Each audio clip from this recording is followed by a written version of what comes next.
We're streaming on YouTube.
Two-minute warning. Is everybody ready?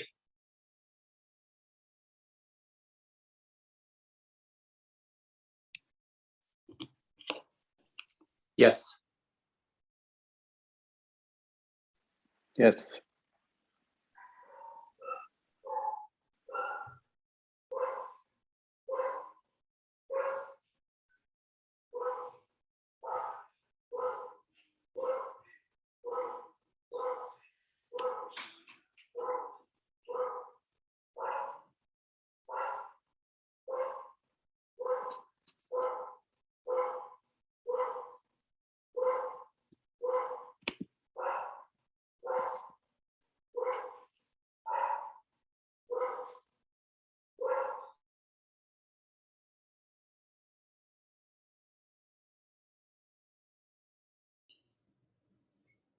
I have muted everyone, so be sure and unmute yourself as you start talking.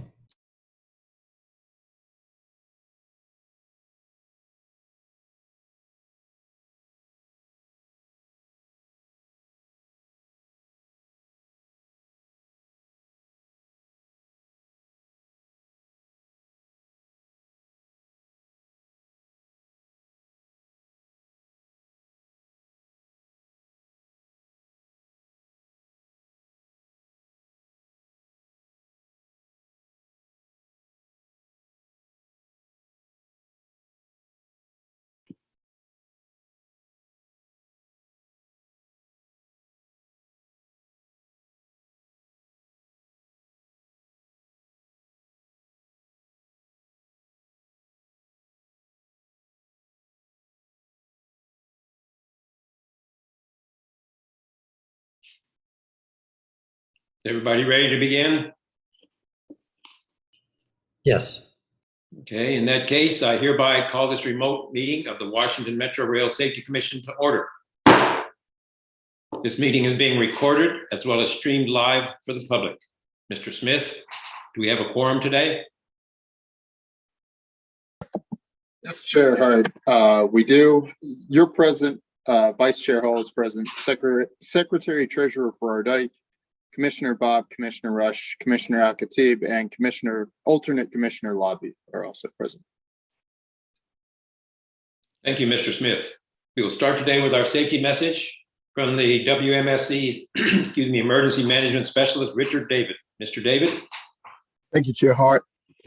Identify emergency exits, particularly for places where you spend most of your time, like your home or office. Don't become complacent. Keep exit pathways clear. If there's an emergency and you need to evacuate, push in chairs and leave in an orderly fashion. Have a designated meeting place and a list of people you're accounted for. Know where your fire extinguishers and first aid kits are in case you have to use them. Have a plan for an emergency, such as knowing who will call 911 if something occurs in your office, and have a backup person. Remember, do your best to stay calm. Please stay safe, stay informed, and stay healthy. Thank you. Thank you, Mr. David. We will now move on to the minutes from our last meeting. Secretary Treasurer Farardike, the floor is yours. Good afternoon. The minutes were posted for your review of the April 12th meeting. Are there any corrections or additions to the minutes?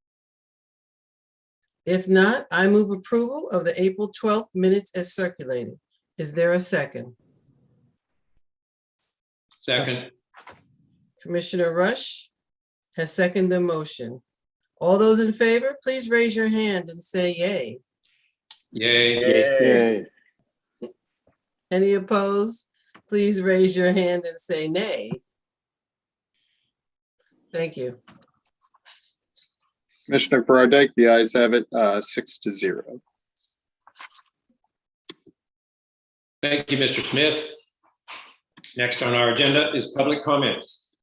We provide an opportunity for public comments, excuse me, at each of our meetings, and we will now ask if any members of the public who have joined our Zoom webinar would like to speak. If you would like to speak, please use the raise hand feature in the Zoom, and our staff will unmute one person at a time. Each person will have a maximum of 2 minutes. I will pause now to see if we have any public comments. While we're waiting, I would also remind everyone, including those of you watching on YouTube, that you can always report any concerns through our website, WMSC.gov, through our social media channels like Twitter, Instagram, and Facebook, or by email. Ms. Minor, do we have anyone who has indicated they would like to speak today? No, I see no hands. Okay, thank you, Ms. Minor. We will now continue with the next agenda item, which is my remarks. Our meeting today includes updates on the WMSC's ongoing safety oversight activities, including the status of Metro Rail's response to our order related to the 7000 series rail cars, our order related to Metro Rail's improper restoration of third rail power, and other actions that we are taking to ensure that the Metro Rail continuously improves the safety of its system. The WMSC demonstrated the effectiveness of our open communication and collaborative approach with Metro Rail when we acted last week on Metro Rail's plan required under our order to safely return each 7000 series rail car to passenger service. I would like to thank our CEO, Dr. Meyer, and his staff for their thorough preparation, communication, and review that allowed our team to communicate to Metro Rail that we have no technical objection to their plan to return 7000 series cars to service. This plan specifies the criteria that Metro Rail must meet in order to return an initial group of up to 8 trains per day to passenger service. WMSC will monitor Metro Rail's implementation of this plan as we did for Metro Rail's prior plan. At the same time, the WMSC is continuing our active involvement in the National Transportation Safety Board investigation into the October 12th derailment. The WMSC staff will provide further updates as part of this meeting. WMSC has been continuing our other proactive work to identify and require Metro Rail to address safety issues, including through our robust safety audit and corrective action plan oversight process. This includes raising information to Metro Rail and providing Metro Rail with the opportunity to act to improve safety. For example, in relation to Metro Rail's continuing use of uncertified train operators, the WMSC supports the actions that Metro Rail's board and chief safety officer took after the WMSC again communicated the seriousness of this safety issue and gathered additional information over the last few weeks. The WMSC provided similar information to Metro Rail prior to issuing our order last week regarding Metro Rail's improper restoration of third rail power. And I appreciate the WMSC team's deep dedication, excuse me, that is allowing this extensive work to continue at the same time across other important areas, such as our ongoing oversight of the Silver Line Phase 2 safety certification process. WMSC staff will provide further details of our work during this meeting. We also have other business today. Just as we are coming to the conclusion of our first 3-year audit cycle, we are also coming up on the conclusion of our regular reviews of several important WMSC policies and plans. This includes our non-discrimination or Title VI plan, which we will consider later in this meeting. WMSC is fully committed to the spirit and letter of Title VI and other laws that prohibit discrimination. We conduct all of our operations and activities without regard to race, color, national origin, sex, age, and disability. More information about the WMSC's Title VI obligations can be found on our website. I would like to thank the Finance and Operations Committee under the leadership of Secretary Treasurer Farrar Dyke for their work on this important plan and for their extensive work on the fiscal year 2023 budget that we will also be considering later in this meeting. As the annual reports that are also on the agenda for our consideration today show, our work is providing important value and safety benefits for the region and for the traveling public. We appreciate the support of Maryland, Virginia, the District of Columbia, and the associated federal grants that ensure that we carry out this work effectively. That concludes my remarks. Dr. Meyer, do you have any opening remarks? Yes, thank you, Chair Hart. I do have several opening remarks. I'd like to begin by thanking our entire team for its ongoing work to ensure that Metro Rail is improving safety for riders, workers, and first responders. That work includes identifying and communicating safety issues to Metro Rail and then taking action when necessary. Our team's independent oversight work has identified safety issues over the last 2 months in which Metro Rail is not following its own safety processes, and that requires Metro Rail safety improvements. This is in addition to the resources that we continue to devote to the ongoing Metro Rail 7000 series return to service plan and the NTSB investigation you just mentioned. During just the last 2 weeks, important interactions with Metro Rail leadership have included Metro Rail's uncertified train operators, Metro Rail's repeated bypassing of safety redundancies in high voltage power restoration procedures, and additional follow-up related to train control room safety deficiencies that I mentioned at last month's meeting. I will discuss these safety issues after providing a brief update on the 7000 series rail cars. Regarding Metro Rail 7000 series return to service plan, after extensive review since Metro Rail began to develop this plan over the last 2 months, the WMSC communicated to Metro Rail last week that we had no technical objections to Metro Rail's plan as submitted on the afternoon of May 19th. Metro Rail is required to follow all aspects of its plan, including the frequent back-to-back inspections in Metro Rail shops, careful control of the rail cars, determining the required number of personnel across the Metro Rail organization to execute the plan properly, training all these personnel, and the necessary IT changes to carry out this plan.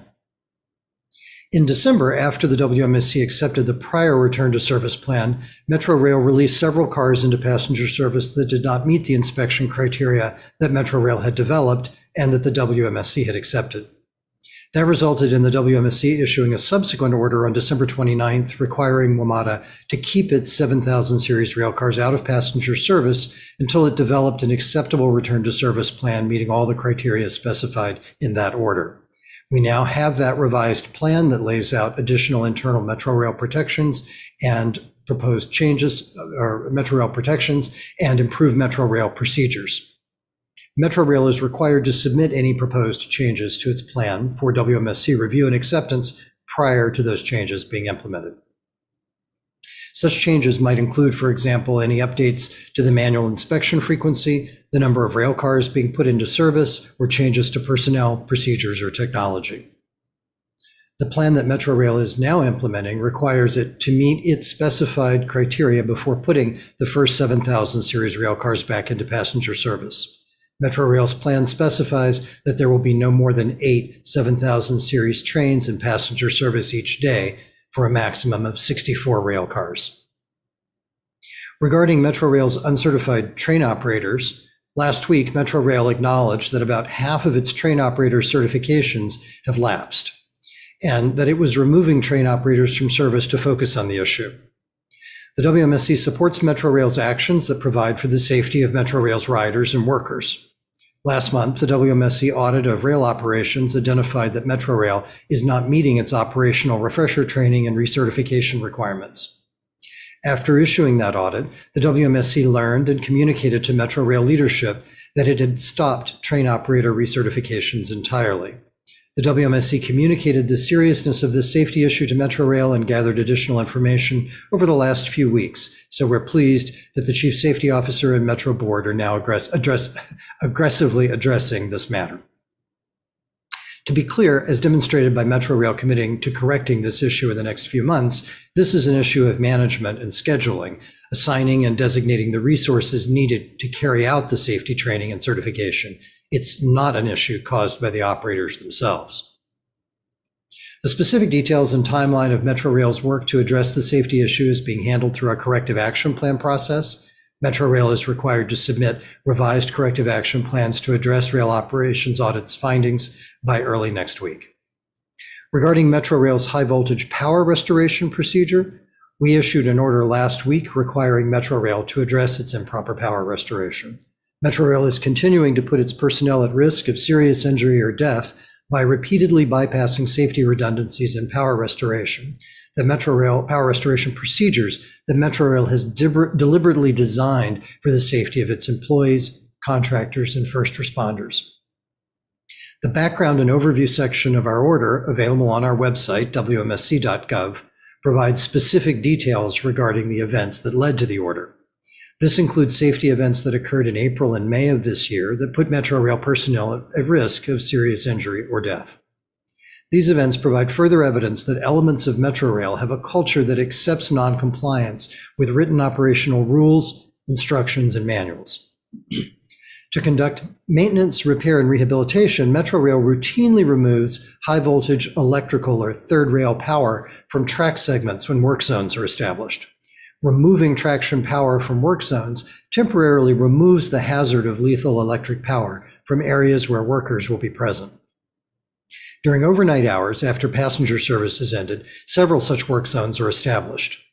Prior to the start of passenger service, as field personnel report clear of their work zones, personnel coordinate the restoration of traction power. The intent is to return potentially lethal electric power required for train service only after workers are safely clear of the roadway. The number of overnight work zones and the impending start of passenger service can lead to elevated workload, and it's during these early morning periods of high workload and multiple power restoration that adherence to established procedures is particularly necessary to protect human life. Nonetheless, procedural shortcutting is continuing to occur. These deviations from safety requirements have occurred both prior to Metrorail's implementation of a new power desk and since Metrorail launched the new desk in March 2022, which was intended to prevent these deviations. This includes the initial circumstances identified by the WMSC in a May 12, 2020 finding, additional circumstances the WMSC identified beginning in January 2021 that circumvented interim safety procedures, and new circumstances the WMSC identified under the new power desk that launched in March 2022. In each instance, the WMSC explained to WMATA the safety deficiencies and the serious risk to Metrorail personnel and has required immediate safety improvements as well as long-term changes. However, Metrorail's safety efforts have not yet been effective, and personnel continue to ignore processes and procedures that Metrorail intended to make the system safer. The order issued last week restricts the number of work locations requiring power removal and restoration until Metrorail implements specific near-term safety improvements. As demonstrated by a pilot project that Metrorail previously conducted, Metrorail can carry out necessary wayside work even with a limited number of work locations by effectively planning for multiple work crews in the same work area, basically substituting a small number of longer work zones for a larger number of short ones. The order also rejects Metrorail's CAP closure request for Corrective Action Plan C0037. Metrorail had stated that it had completed the changes required to address this hazard, and obviously this is not the case. Metrorail is required to submit a revised corrective action plan proposal as specified in the order. This will go through our corrective action plan process, and Metrorail will then be required to implement these safety improvements. Turning to Metrorail's train control rooms and the vital equipment that's inside these rooms, I explained at last month's public meeting that a risk-based WMSC inspection conducted on March the 28th identified safety concerns for Metrorail personnel and riders due to the condition of the train control room at Friendship Heights Station. The train control rooms house the vital equipment that, for example, indicates whether a section of track is occupied or not. The term vital equipment means equipment that is necessary to protect human life. The inspection identified that the room was covered in dust and other debris. The ceiling was also significantly deteriorated, and there were signs of previous water intrusion. Dust is a well-known hazard for train control equipment. The dust and debris posed a risk that the train control equipment could malfunction. The dust and debris in the room also posed a risk to Metrorail personnel themselves. The WMSC required Metrorail to address these issues by protecting the train control equipment, assessing air and environmental quality in the room, cleaning the room, testing the equipment, and addressing water intrusion and ceiling deterioration. Metrorail responded to the WMSC within the required time frame as specified in our program standard and began implementing these improvements and protections. We continue to interact with Metrorail as they follow up to complete this work. Metrorail has made progress on addressing issues in this specific room, but has not yet determined how to address the air conditioning and HVAC issues. As I explained at our last meeting, the WMSC requested additional documentation to determine whether additional action is necessary. Review of these documents demonstrates that there are systemic safety issues with Metrorail's maintenance of its train control rooms. As we've communicated to Metrorail for several weeks, we expect to take additional action on this issue. I would like to thank Ms. Kimmery Kendrick for her work bringing this safety issue to light. Ms. Kendrick will be leaving the WMSC at the end of this week, and we wish her the very best in the future. Turning now to Silver Line Phase 2, the latest update on the final stages of our work overseeing the safety certification process is that Metrorail and the Airports Authority are continuing to work toward an operational readiness date. We continue our frequent meetings with Metrorail and the Airports Authority. Some meetings hosted by Metrorail also include local staff members and leadership from Fairfax County and Loudoun County. This assures that all parties understand that we have been conducting our oversight of this project on an ongoing basis since we were certified in 2019. Due to this open communication over the last 3 years, Metrorail and MWA are working on or have completed mitigations to address each safety issue that is currently known. Of course, we cannot provide a schedule for our future work because we work at the pace of Metrorail and MWA, and we continue to review their work on an ongoing basis, and will raise any issues as they're identified and confirmed. Our work includes regular meetings, document review, and site visits. This work plan, which we've laid out since 2019, is how we ensure that we're prepared to provide our concurrence once Metrorail and MWA demonstrate that they've completed all safety requirements specified in their processes and procedures.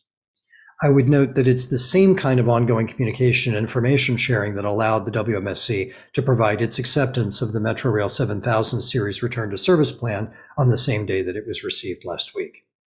This was possible because we've been working cooperatively all along, just like we have been doing for years on the Silver Line Extension project. And as we've been saying, the WMSC's work is dependent on WMATA following its written safety certification process. Only after Metrorail and the Airports Authority complete all of the steps specified in their own documents, such as safety mitigations, testing, staffing, and training, can the WMSC concur that WMATA has followed its safety certification process. The timing of the WMSC's work is wholly dependent on Metrorail's progress completing its work. These issues are, of course, just part of the safety oversight work that we do. Other inspections that we conduct include, or other activities that we conduct include inspections of track and structures.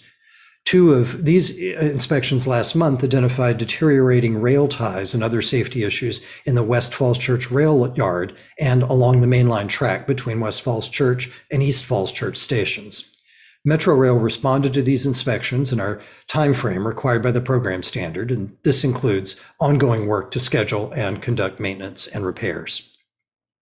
We are further evaluating Metrorail's track and maintenance engineering during the first audit of our next triennial audit cycle. Document review for that audit is underway now, and our on-site work is scheduled for next month. We also continue other audit work that will conclude our first triennial cycle of audits. Since the last public meeting, we transmitted our draft station maintenance, elevator, and escalator audit to Metrorail for its 30-day technical review. We received that technical review for Metrorail last week, and as always, we're closely evaluating it to determine whether any technical corrections are required. We expect to issue this audit report very soon. We're also preparing to transmit a draft communications audit report to Metrorail for its technical review in the coming weeks. When finalized, that report will complete our first triennial cycle of safety audits. Because our audits are a critical part of our proactive work to identify safety issues before a safety event occurs, I'd like to thank our staff for its dedicated and detailed work throughout the audit cycle. Our audits involve extensive preparation, intensive document review, and relevant on-site work to ensure that we thoroughly and accurately assess Metrorail's compliance with its own documented safety requirements. As you can imagine, this also involves considerable effort and participation across the Metrorail organization, and we are appreciative of their effort and cooperation as well. This concludes my remarks. Thank you. Thank you, Dr. Meyer. I have one question. I didn't understand from the 7,000 series cars return to service plan what it means. I saw the reference to 8 cars a day. Does that mean 8 additional cars each day, or what does that mean in terms of how that will start from the initial batch and then increase with time? There's work to be done before even the first 7,000 series cars are returned to service, but the plan specifies no more than 8 train consists. And since train consists are 8 cars in length, that's 64 rail cars total. Once Metrorail wishes to increase beyond that, they'll come back to us with a revised and updated plan for our review. Okay, thank you. Are there any other questions for Dr. Meyer from any of the other commissioners? Okay, thank you. Seeing none, we will move on to a status update on orders related to the 7,000 series cars, rail cars. Ms. Samar Singh, the floor is yours. Thank you, Chair Hart. Last week, WMATA submitted a revised return to service plan. Due to our open and ongoing communication with Metrorail since they began developing their plan in earnest over the last 6 weeks or so, we were able to act on that plan within an hour of receiving that plan. The WMSC reviewed WMATA's return to service plan dated May 19th and informed Metrorail that the WMSC has no technical objections to Metrorail's revised plan as submitted by WMATA. WMATA developed this return to service plan in accordance with the WMSC's December 29th, 2021 order. WMATA's plan specifies the steps Metrorail must follow to safely return an initial limited group of 7,000 series cars to passenger service. These steps include new and improved manual inspection tools. The primary tool has a digital readout and is easier for inspection teams to use. New and improved procedures, including additional internal Metrorail oversight and protections, which includes a team of individuals conducting the inspections and teams responsible for data entry, oversight, and quality checks. Increased frequency of manual inspections, including an inspection prior to each day in passenger service. The cars also must be compliant with other Metrorail inspection and maintenance requirements. Adjusted criteria for wheel set failures. This includes a new maximum measurement allowed for each axle based on initial baseline measurements. This is designed to proactively identify any sign of wheel movement. New procedures to control the movement of rail cars and to ensure cars only leave rail yards when they meet Metrorail's safety requirements as specified in the return to service plan. This includes dedicated teams and specific responsibilities for carrying out specific roles. Information technology updates to collect and validate data and provide improved controls on improper use of cars that have not met requirements. As with these Other elements of the plan, these protections must be completed and active before any cars return to passenger service. New training on these safety improvements, ensuring enough people are trained and enough tools are available to carry out this plan, data analysis, and new proactive use of specific data captured by 7000 series rail cars include all of the new steps to ensure that these cars are used for passenger service in a safe manner. Metrorail has committed to demonstrating that these items are in place before any 7000 series rail cars return to passenger service. Metrorail's plan limits the number of cars in service to 8-car trains per day. This is a maximum of 64 cars. This return to service plan does not include the use of automated wayside inspection systems, or AWIS. This is the group of automated systems that Metrorail plans to install in the hope that they will provide accurate, reliable, and consistent safety information that would potentially allow Metrorail to reduce the frequency of manual inspections while maintaining the same level of safety for the 7000 series rail cars that are in passenger service. When Metrorail has additional AWIS information, data, and evidence, we expect that they will propose revisions to their plan. We will carefully consider any proposed revisions. Metrorail has explained that the purpose of its inspections prior to each day of passenger service is to ensure that each car is carefully and regularly monitored to detect signs of wheel movement so that Metrorail can identify any cars that experience wheel movement on the axle and remove those cars from service before that wheel movement reaches the point where it is likely to cause a derailment. We will closely monitor implementation of this plan as we did for the prior plan.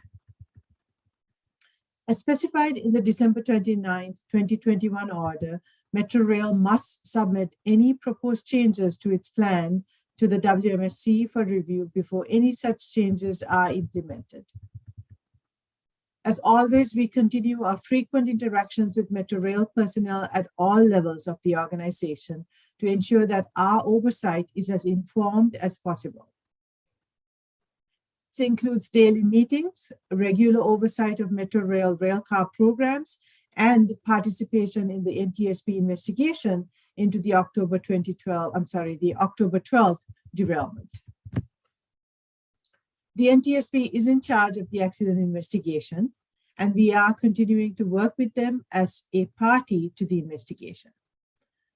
The investigation has not determined the cause of the wheel movement on the 7000 series axles. Work is continuing to gather and analyze additional information as part of the investigation. This work includes both static and dynamic testing. The WMSC is actively participating in this testing work and the root cause analysis based on data, including data from these tests. Additional testing is planned over the next several weeks. That concludes my update. Thank you.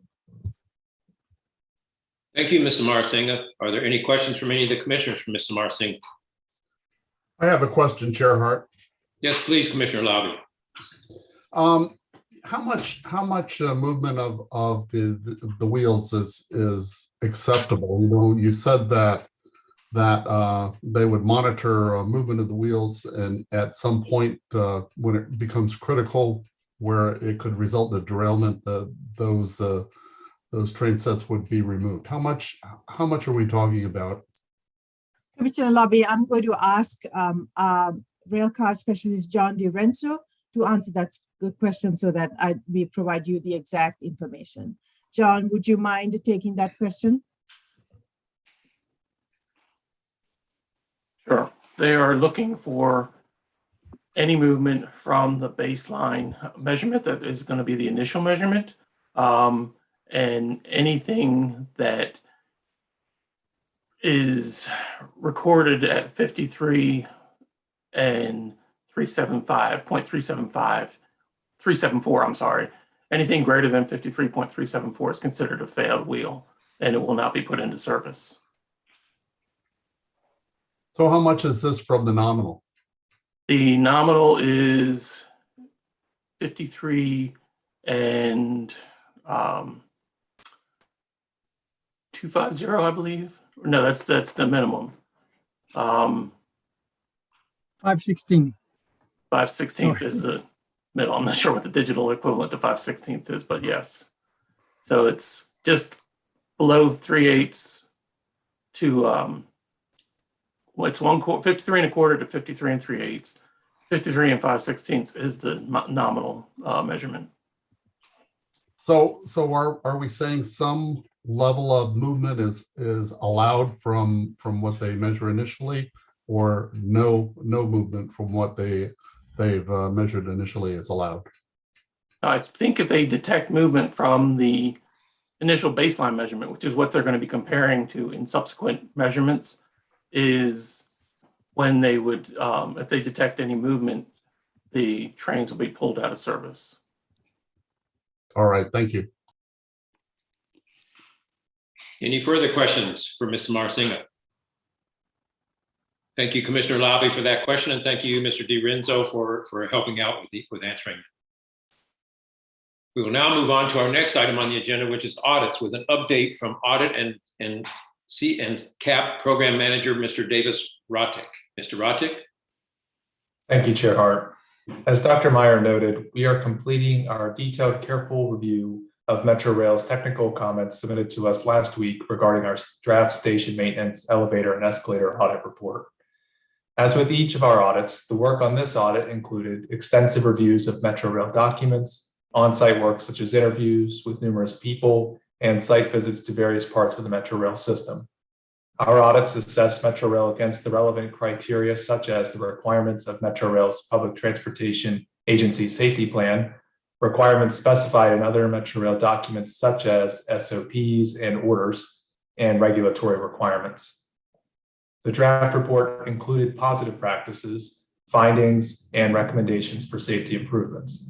Once we complete our review of Metro Rail's comments to determine whether any changes are necessary, we then issue the report. Metro Rail will then have 30 days to develop and submit proposed corrective action plans to address any findings. The final audit of this 3-year cycle relates to Metro Rail's communication systems practices, programs related to voice or data transmission systems and related equipment, for example, radio and public address systems. We held an exit conference with Metro Rail last month and are now preparing a draft audit report for Metro Rail's technical review.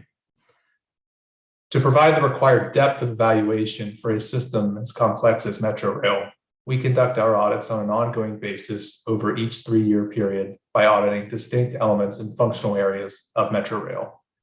These audits cover all aspects of Metro Rail's Public Transportation Agency Safety Plan and are designed to proactively identify safety issues. Each finding in our audits identifies an area where Metro Rail is not complying with its requirements or external requirements, lacks a necessary requirement or procedure, has requirements or procedures that are insufficient for safety, or where there is an unsafe condition. For each of our findings, Metro Rail is required to develop and implement a corrective action plan. Our teams review Metro Rail corrective action plan proposals and provide feedback if revisions are required. After a CAP is implemented, the WMSC monitors Metro Rail as part of our regular inspections and oversight to ensure that the safety changes remain in place and are continually assessed for effectiveness. Our next audit cycle begins with an audit of Metro Rail's programs related to track maintenance and related infrastructure. Our audit team is reviewing the documents that Metro Rail provided in response to our initial document and data request. Our on-site work is scheduled next month. We expect to complete this work and transmit a draft report to Metro Rail later this summer. Thank you. That completes this presentation. Thank you, Mr. Roddick. Are there any questions from any of the commissioners for Mr. Roddick? Yes, Chair Hart, I have maybe 2 questions. Yes, please, Commissioner Ball. One question is, for each calendar year, how do we determine those audits that we're going to undertake in the given year? And second, how far in advance does Metro know which areas we're going to be auditing? Thank you, Commissioner Hall. So we determine our schedule and which audits fall under each year.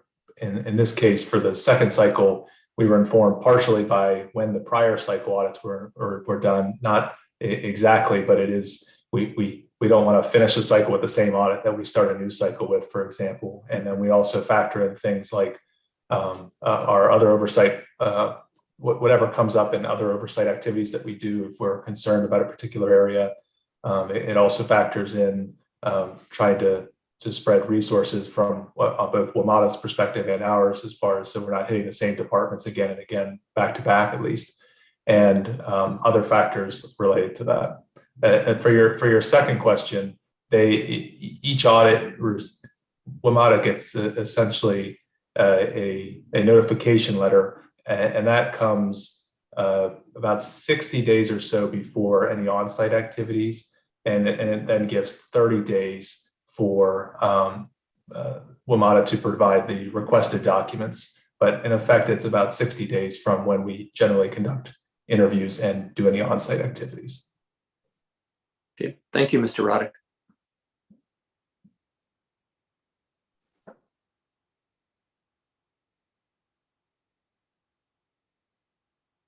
I believe you're on mute, Chair Hart. Thank you for reminding me of that, and thank you for the question, Commissioner Hall. And I just wonder, are there any other questions from any of the other commissioners for Mr. Roddick? Okay, hearing none, we will now take up the next agenda item, which is corrective action plans with Corrective Action Plans Program Coordination Specialist, Ms. Ashley Rhodes, to provide this update. Ms. Rhodes. Thank you, Chair Hart. When Metrorail develops corrective action plans to address the safety deficiencies identified by WMSC findings and recommendations, Metrorail submits these plans to the WMSC for review and approval. For the Emergency Management and Fire Life Safety Program audit issued in February, the WMSC had approved 10 Metrorail caps for implementation. Last week, the WMSC team provided further feedback on the 9 remaining corrective action plans in development. Updated proposals are due back in early June. For the rail operations audit, the WMSC approved Metrorail's proposed caps to address 2 findings and 1 recommendation. The caps approved for implementation include safety oversight of safety equipment that is or may be past its calibration date, finding 10, additional oversight of training instructors, finding 14, and adjusting the certification process for QA/QC personnel, recommendation 4. All other cap proposals required revision. This included revisions required to Metrorail's initial proposed cap to address the finding that it is not meeting its operational refresher and recertification requirements. Metrorail's cap proposal did not show the required urgency to address this safety issue. Metrorail has until May 31st to submit revised cap proposals. We appreciate the Chief Safety Officer and WMATA Board's actions regarding train operator certification taken in the interim. When Metrorail submits revised cap proposals, the WMSC team will carefully review these proposals and provide feedback or approve them for implementation. After Metrorail submits acceptable cap proposals, Metrorail is responsible for implementing its corrective action plans on the schedule documented in the cap. We monitor the work that is progressing on each cap as WMATA implements the corrections to close the safety gaps that we identified. If Metrorail has not completed this work, the WMSC will not close the cap. An example of this is Metrorail's improper power restoration. Following the April 26 event, where Metrorail improperly restored power in an active work zone, Metrorail submitted a cap closure request to the WMSC for C0037. The WMSC's order issued last week rejected that closure request and required Metrorail to develop and submit a revised cap proposal. Metrorail did recently demonstrate that they have implemented 2 other caps that the WMSC has been able to close since your last meeting. The first is C0064. This relates to the finding that Rail Operations Control Center on-the-job training is not carried out in a structured or standardized fashion. The CAP included formal training for personnel serving as ROC on-the-job training instructors and a procedure defining responsibilities for rail controller on-the-job training. The second relates to the completion of automatic train control test forms, work orders, and data sheets in Metrorail's maintenance management system, Maximo.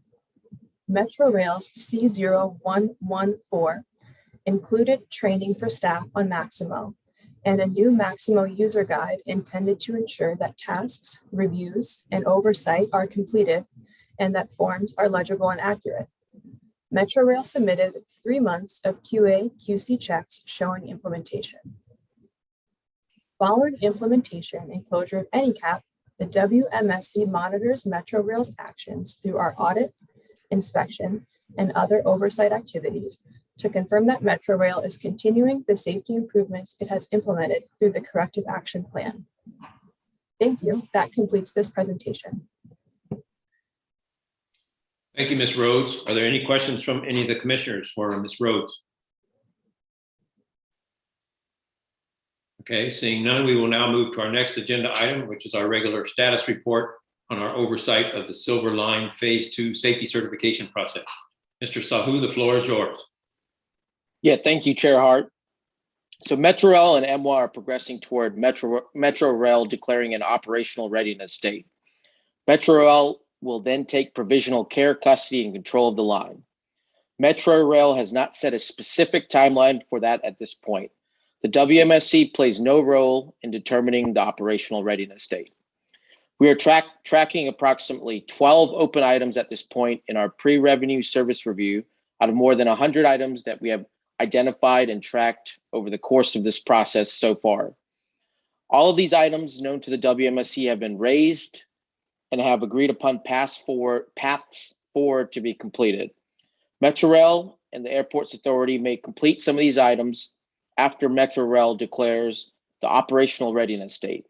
The WMSC will continue to close the items when the work is completed.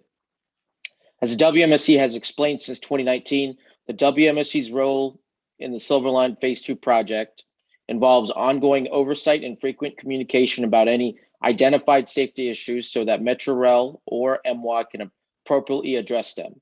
Our review has been done on an ongoing basis over the last 3 years. It is not something that starts from scratch when Metrorail and MWA believe work is completed. As we continue our pre-revenue service review work, the WMSC conducts site visits, reviews testing, and holds regular, frequent meetings with Metrorail and the Airports Authority, and we communicate any concerns as they are identified. Due to this open and iterative communication, Metrorail and MWA are working on or have completed mitigations to address each issue that is currently known. As they have been throughout this whole process, the WMSC's actions are dependent on WMATA following its written safety certification processes and completing the required steps. The WMSC can only confirm that Metrorail has completed required steps when Metrorail has, in fact, completed them. The final stages of our work include ensuring that Metrorail has met its staffing, training, and testing requirements to safely operate the extension, and that Metrorail has taken the other steps required by its safety certification program plan and the cooperative agreement between MWA and WMATA. To ensure this work is efficient and effective, we have requested Metrorail to provide updated documents such as procedures, roadway worker protection guides, training materials, and other information as updates are completed. This includes continuing our open communication related to scheduled activities and any changes to schedules for activities such as emergency exercises, personnel training activities, and walkdowns, inspections, or other work Metrorail is conducting. Only after Metrorail completes all the steps that its process requires, such as safety mitigations, repairs, staffing, and training, can the WMSC concur that WMATA has followed the safety certification process specified by Metrorail's policies and procedures. The WMSC and WMATA expect to share draft documents related to the PRSR, pre-revenue service review, and the SSCVR, the Safety and Security Certification Verification Report, on an ongoing basis as part of our already ongoing open communication regarding any identified issues to continue to keep this process moving smoothly. The WMSC has consistently provided productive and rapid feedback in open discussions and will continue to do so. Our concurrence is required before the line may open for passenger service. We continue to closely monitor the airport's authority and Metro Rail's progress. Thank you. That completes this presentation, Chair Hart. Thank you, Mr. Sahu. Are there any questions from any of the commissioners for Mr. Sahu? Okay, seeing none, we'll move on to the next item of our agenda, which is safety investigations. We'll move on to the safety investigation reports that are being presented today. We'll hear presentations on all of those reports, then consider a single motion on all the reports that we are prepared to adopt. If any commissioner wishes to remove a report from the group that we will consider for adoption in a single vote, please indicate that at the end of the presentation of the report. Investigation Program Manager Adam Quigley will be presenting the first report. Mr. Quigley. Thank you, Chair Hart. Before presenting these reports, I'd like to provide a general update on our investigations. In partnership with Metro Rail Safety Department investigations team, we have significantly improved the investigation process for Metro Rail safety events over the last 2 years. We work closely with Metro Rail investigators, and that coordination is evident in the progress we made to ensure the sufficiency and timeliness of the investigation reports that we bring you for your consideration. Investigation requirements are set out in our program standard, and our team works with Metro Rail throughout the process, including during interviews of involved personnel, reviewing recordings, considering data analysis, and reviewing reports to ensure that investigations are sufficient. With the exception of the October 12th derailment investigation that is subject of the ongoing NTSB investigation, we will have presented all final safety event investigation reports for events that occurred in 2021 by the conclusion of today's meeting. In addition to one report from December 2021, today's reports cover events that occurred in January of this year. Effective and efficient investigations contribute to quicker identification and implementation of recommended corrective actions that can help mitigate the risk of similar events reoccurring in the future. The first investigation we are prepared to present today is Investigation Whiskey 0161. This investigation involved 2 station overruns and an improper door operation at Twinbrook Station, January 19th, 2022. The train operator involved in each overrun attempted to apply braking, but the train stopped beyond the end of the station platform.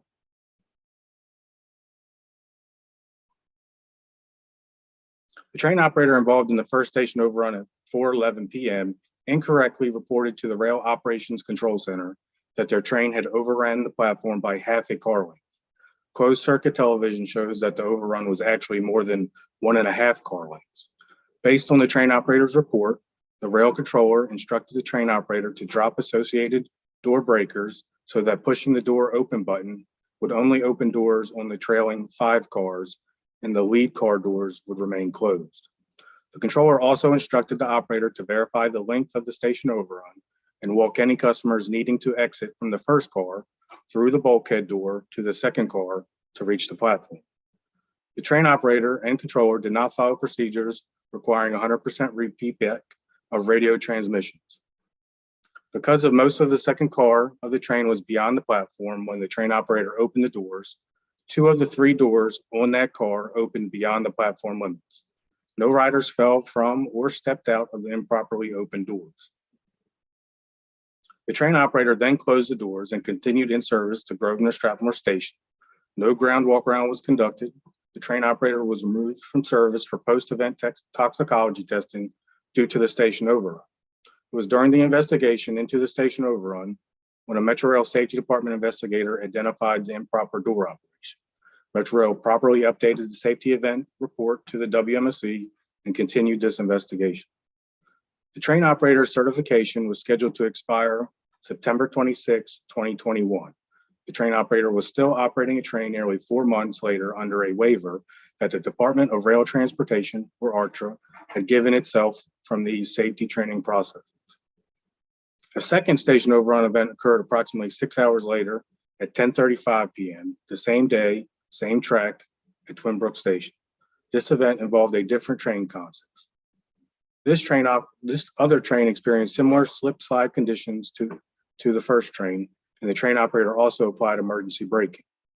This train stopped 40 feet or about a half a car beyond the end of the station platform. Metrorail followed station overrun length verification and procedures in this event. In each event, the train operators were removed from service for drug and alcohol testing as required by Metrorail procedure. The investigation identified that at the time of these overruns, there had been warming temperatures causing snow around the running rails to begin to melt. The temperature changes and melting snow likely contributed to condensation on the rails, resulting in low rail adhesion. The next day, a rainstorm washed away most of the snow. Metrorail implemented a medium speed restriction after these events that was later lifted based on improved weather conditions. Metrorail should consider determining what locations and weather conditions warrant proactive speed restrictions or other actions to ensure that trains remain in the full control of their operators. Metrorail is establishing a process to verify station overrun events and details. Metrorail is also changing the station overrun procedures due to the investigation we will be presenting in a few moments related to the improper movement following a station overrun. More broadly, Metrorail is required to develop and implement systematic corrective action plans to address findings of the rail operations audit we issued last month. This includes a CAP to address the finding that elements of Metrorail have a culture that accepts non-compliance with written operational rules, instructions, and manuals. Expected actions include the implementation for rail transportation personnel of the Safety Management System, or SMS. Metrorail has committed to the implementation of SMS across Metrorail and its public transportation agency safety plan. This implementation began in the ROC to address elements of our ROC audit and related findings that we issued in 2019 and 2020. Thank you. That completes this presentation, Chair Hart. Thank you, Mr. Quigley. I'm just curious, if an operator determines in the moment that he or she is encountering slip slide conditions, is there anything that the operator can do in the moment about it other than going more slowly?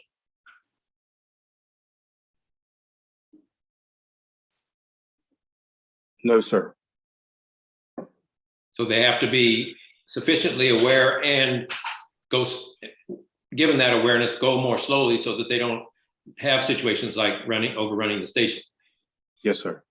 Does their training include that, applying that knowledge to slowing down? I believe so. And the ROC is also usually making announcements when there's inclement weather as well to remind these operators to approach stations at a reduced speed to mitigate the risk of slip slide conditions and sliding past the platform. They're also advised to use not to go to the higher braking level of B4 and B5 braking modes. You say advised not to? Yes, because once you go into that greater braking force, you're increasing the chances of slip slide conditions. Thank you. Are there any questions from any of the other commissioners for Mr. Quigley? I see Bruce Walker has appeared on the screen. Did you have anything you wanted to add, Mr. Walker? No, Mr. Quigley answered all of the questions correctly. I'm just next up in the queue for the report. Well, thank you for being ahead of the game. And on that note, operations expert, thank you, Mr. Quigley, for your report and for answering my question. And the next up will be operations expert Bruce Walker to present the next report. Mr. Walker. Thank you, Chair Hart and Commissioners. So I'm going to be presenting investigation Whiskey 0162, which involves another station overrun and improper operation that occurred at Fort Totten Station on January 7th, 2022. However, this event has different causes and contributing factors to the previous event. In this case, the train operator entered the station with the master controller in the lowest braking mode, which is B1, while moving 41 miles per hour. This is 1 mile per hour faster than the allowed station entry speed. The train operator did not move the master controller the train operator did not move to the maximum braking mode short of the emergency until the train was more than halfway through the platform. 85 feet from the end of the platform, the train operator activated emergency braking. The train was moving 22 miles per hour. The train passed the end of the platform at approximately 9 miles per hour, stopping 11 feet beyond the 8-car marker. The first door was beyond the platform end gate. Metro defines this as a station overrun. Vehicle data shows the train operator took no actions for nearly 2 minutes after the train stopped. The train operator then opened the doors on the wrong side of the platform, the side away from the platform. 18 seconds later, the train operator opened the doors on the correct platform side of the train. The doors on both sides of the trains were opened at that time. Eventually, approximately a minute and a half after opening the doors on the non-platform side, the train operator closed those doors. With all doors now closed, the train operator then continued on to the next station. Metro personnel from the Metro Transit Police Department were on the platform when the train entered the station. They discussed the improper operation on the radio channel, but did not communicate this safety event to the Rail Operations Control Center or Rail Transportation. Like the operator, they did not ensure the train stayed on the station until a ground walk-around was conducted as required by Metro Rail rules to ensure the safety of riders and workers. A ground walk-around after a wrong side door opening is required in order to ensure that no people fell from the train and that nothing else was following the tracks. Metrorail's Mission Assurance Coordinator, or MAC, stationed in the Rail Operations Control Center, overheard the MTPD radio discussion about a possible off-platform door opening. The MAC informed the Rail Operations Control Center personnel of the discussion. As the train continued in service, a Rail Operations Control Center controller then asked the train operator if they had opened the doors on the incorrect side at Fort Totten Station. The train operator said they had not. A short time later, as the controller continued the communications, the train operator stated that the MTPD had told them the doors were open, and the train operator had told the police officer that the doors were not open on the wrong side. Personnel in the control center reviewed the closed-circuit television that showed the doors had opened on the non-platform side. The train operator was instructed to offload the train at Gallery Place Station, where the train was located at that time. The train operator was removed from service. The ROCC instructed the train operator of train 502 entering Fort Totten Station to perform a visual track inspection. The operator reported the track was clear. The investigation identified that the train operator in this event was at an increased risk of fatigue due to a limited off-duty period that was in violation of Metrorail's policies and agreements. The train operator's off-duty period was approximately 6.5 hours, which prevented the opportunity for the train operator to get 7 to 9 hours of required sleep. The train operator had work schedules in the days leading up to the event that included starting work at 7:30 in the morning and ending work at 10 p.m. on January 3rd. At starting work at 8:30 a.m. on January 6th and ending work at 12:36 in the morning of January 7th. The train operator had then returned to work at 7:10 a.m. on January 7th, the day of the event. The train operator's certification was scheduled to expire December 5th, 2021. The train operator was still operating a train more than a month later under a waiver that the Department of Rail Transportation had given itself from these safety training processes.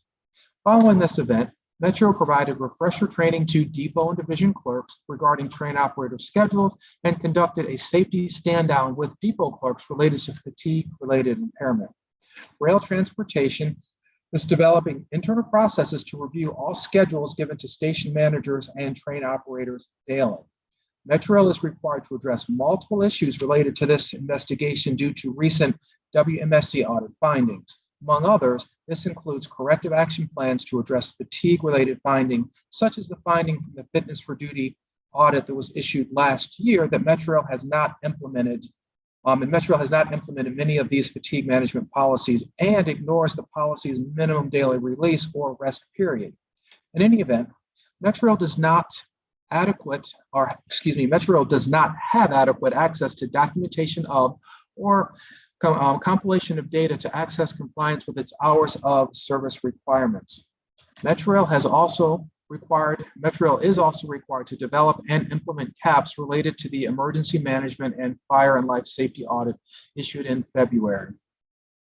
This includes findings that MTPD general orders do not reflect current operational realities and procedures, and areas for improvement from prior events are not effectively communicated to frontline MTPD personnel. The rail operations audit final report issued last month found that elements of Metrorail have a culture that accepts non-compliance with written operational rules, cultures, and manuals. Metrorail is required to develop and implement a CAP to address these findings. Thank you, Chair Hart and Commissioners. This completes my presentation. Thank you, Mr. Walker, and please excuse the background noise from work that's going on in my house here. I'm just curious if you have any comments on the effectiveness of their fatigue management program, given that it's not just a matter of hours of service, it's also a matter of are you ready to work when you return, when you show up at work, and are you appropriately leaving when you shouldn't continue working? This is an ongoing concern. Metrorail is addressing it.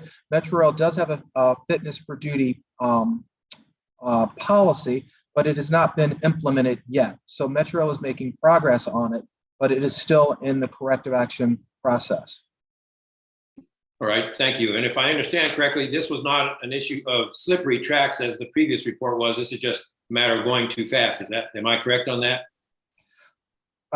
Yes, from the investigation, it did not identify any hazards that would have caused the train to enter a slip slide condition. The train operator entered the station at a speed in excess of the maximum speed, and then entered into a braking mode late into the station. So, and entered into a lower braking mode. So it would have been a combination of entering the station at excessive speed and then not going to braking efficient enough or high enough to allow the train to stop safely at the 8-car marker.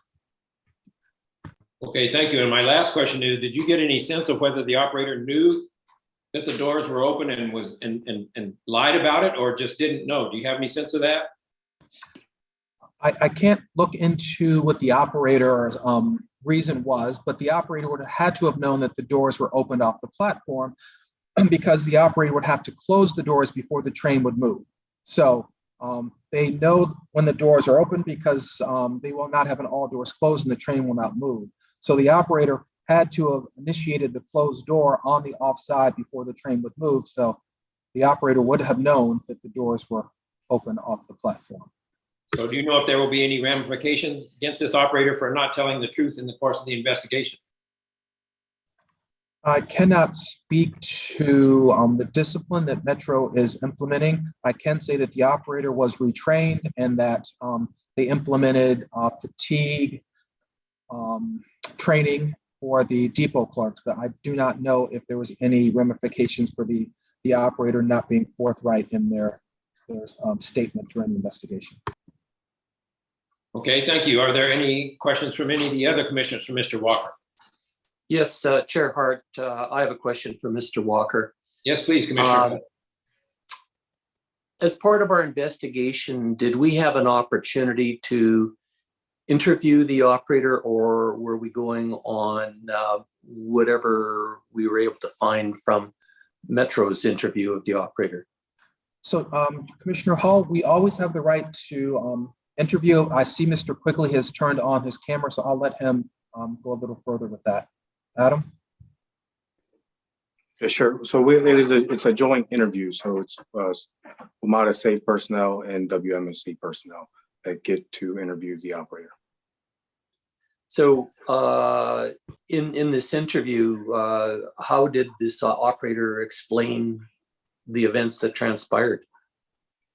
It was very vague for the operator, which probably had something to do with the fatigue that Mr. Walker mentioned earlier. So wasn't too sure of everything that kind of went down in the correct order and things like that. So it was very vague for this operator.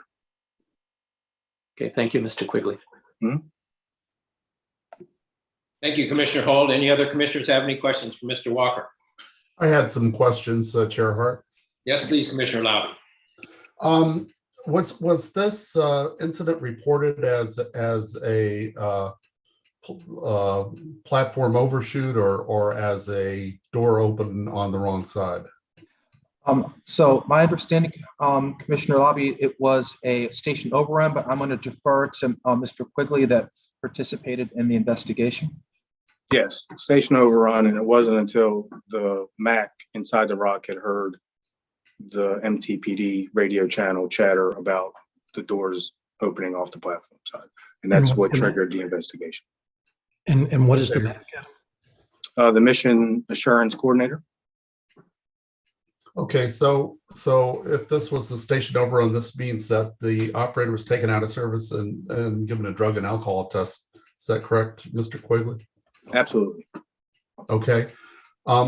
My concern with this incident is that the operator seemed to act very erratically. And he, what was the total time that he had on at the station? I'd have to look back as in how long he sat there with the train. Well, at first it was 2 minutes. It was 2 minutes before he did anything, and then he started opening some doors, and I think he remained there for another minute or two. I'm wondering what's going on during all this time. So Adam, I'll kind of answer. So the train operator, and again, not knowing what someone is thinking, but the train operator had realized that he had violated a rule by the station overrun. So the operator sat there. He or she should have communicated immediately to the control center, but they then proceeded after that to then operate the doors, operated them incorrectly. Realized that they operated them incorrectly. They were contacted by MTPD, by the interview that were flashing lights, letting the operator know that of the concern, and then proceeded without letting anyone know. So there was a lot that went into this, which is why they are changing some of their procedures. But the train operator sat there, and it took a while, probably because they knew that they had done something in error. So there was a drug and alcohol test done. I assume that they came back negative. Is that correct? Correct. Okay, so potentially the erratic behavior of the operator. I mean, coming into the station fast, only applying the first level of braking and everything else. Are we considering that a lot of this is because of fatigue? Not exactly sure what was happening, but yes, fatigue definitely played a part in this, as the operator in the days leading up to the event had worked long shifts and did not have the minimum required time off before the next shift. So the increased level of fatigue was definitely played a part in this incident. And the confusion in the interviews of what actually had happened, do we think that also may be related to fatigue? I'll defer to Mr. Quigley as he participated in the interview. Yes, sir. All right, thank you.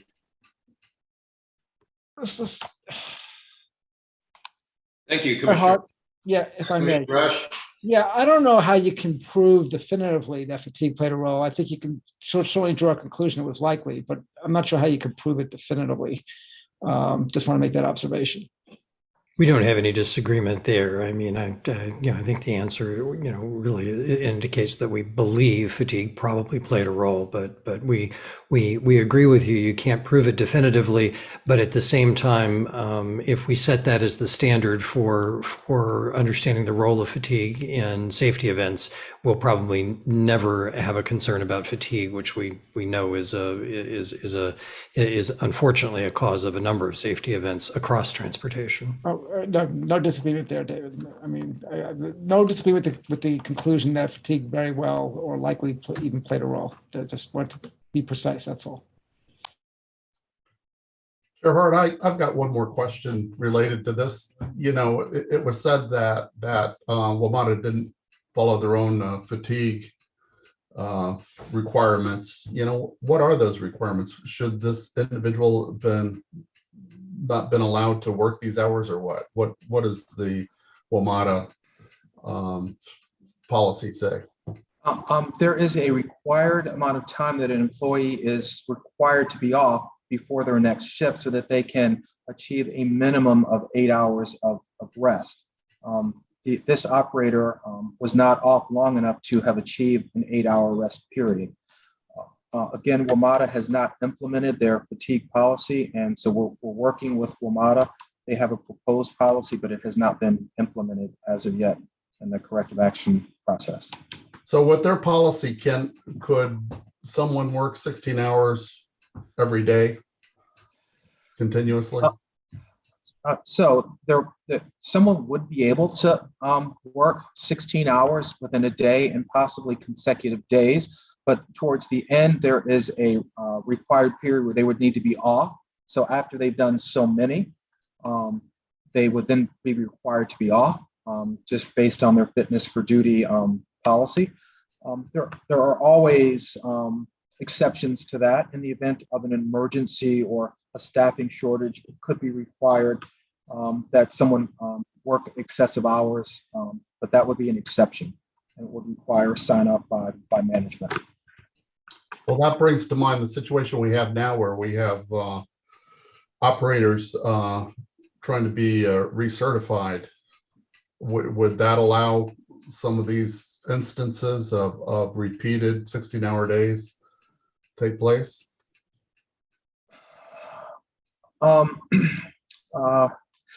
In theory, it could, as if WMATA has schedules or personnel that are unavailable for shifts due to vacation or someone calling in sick, it would require management to schedule to fill those shifts. So there could be the potential for, yes, some 16-hour shifts. And it also has to do with the definition of emergency. Would being shorthanded be an emergency, or that would allow WMATA to exceed those, or does it have to be like a hurricane or a flood or terrorist attack? That I cannot speak to. What I was referring to as far as emergencies in the control center, which is an essential part of movement of trains. If there is no personnel available, they may require a controller to work a 16-hour shift to make sure that they maintain the availability to move vehicles safely. But if an excessive amount, that would require sign off by senior management if that was going to continue. Well, maybe this is something CEO Meyer can comment on, or is WMSC addressing fatigue and issues generally, or do you have any specific investigations or audits going on? Fatigue is always a matter that's covered in the investigations, obviously, and it's something that is concerning to us. It was a concern that we brought forward as well in our recent power desk order as a result of excessively long hours there. This is really, to be very honest, this is a very likely a systemic problem throughout the transit world, because unlike pretty much every other field of commercial transportation, there are no federal regulations for hours of service. There are hours of service regulations for airline pilots, for locomotive engineers and railroad operations, which are regulated by the FRA, but not for transit workers like train operators and power desk controllers. It's something that we've been engaging with Metro significantly, really, since inception. However, there are some real challenges toward implementation that will involve labor relations, as well as potentially some standards or orders on our part. It was something to further talk a little bit behind the scenes. It was something that Paul Wiedefeld and I had discussed taking action on, and that discussion was right around the time that the October derailment occurred last year, and it in a very real sense, focused us on, I'll try to avoid using the word derail, it focused us on other matters, and I think it's going to be something that the WMSC is going to need to broach with Randy Clark, the incoming general manager, after he arrives. I think there's more work to do in this area. I have a question. At one time, I thought there was a daily checklist before an operator went into duty. There was a form or a checklist that the supervisors went through to make sure, they actually put their eyes on them. They checked, when was the last time you slept? Isn't there an existing list that someone monitors? There are procedures that Metro has and that many transit operators and other railroads have for greeting employees prior to allowing them to take a train out.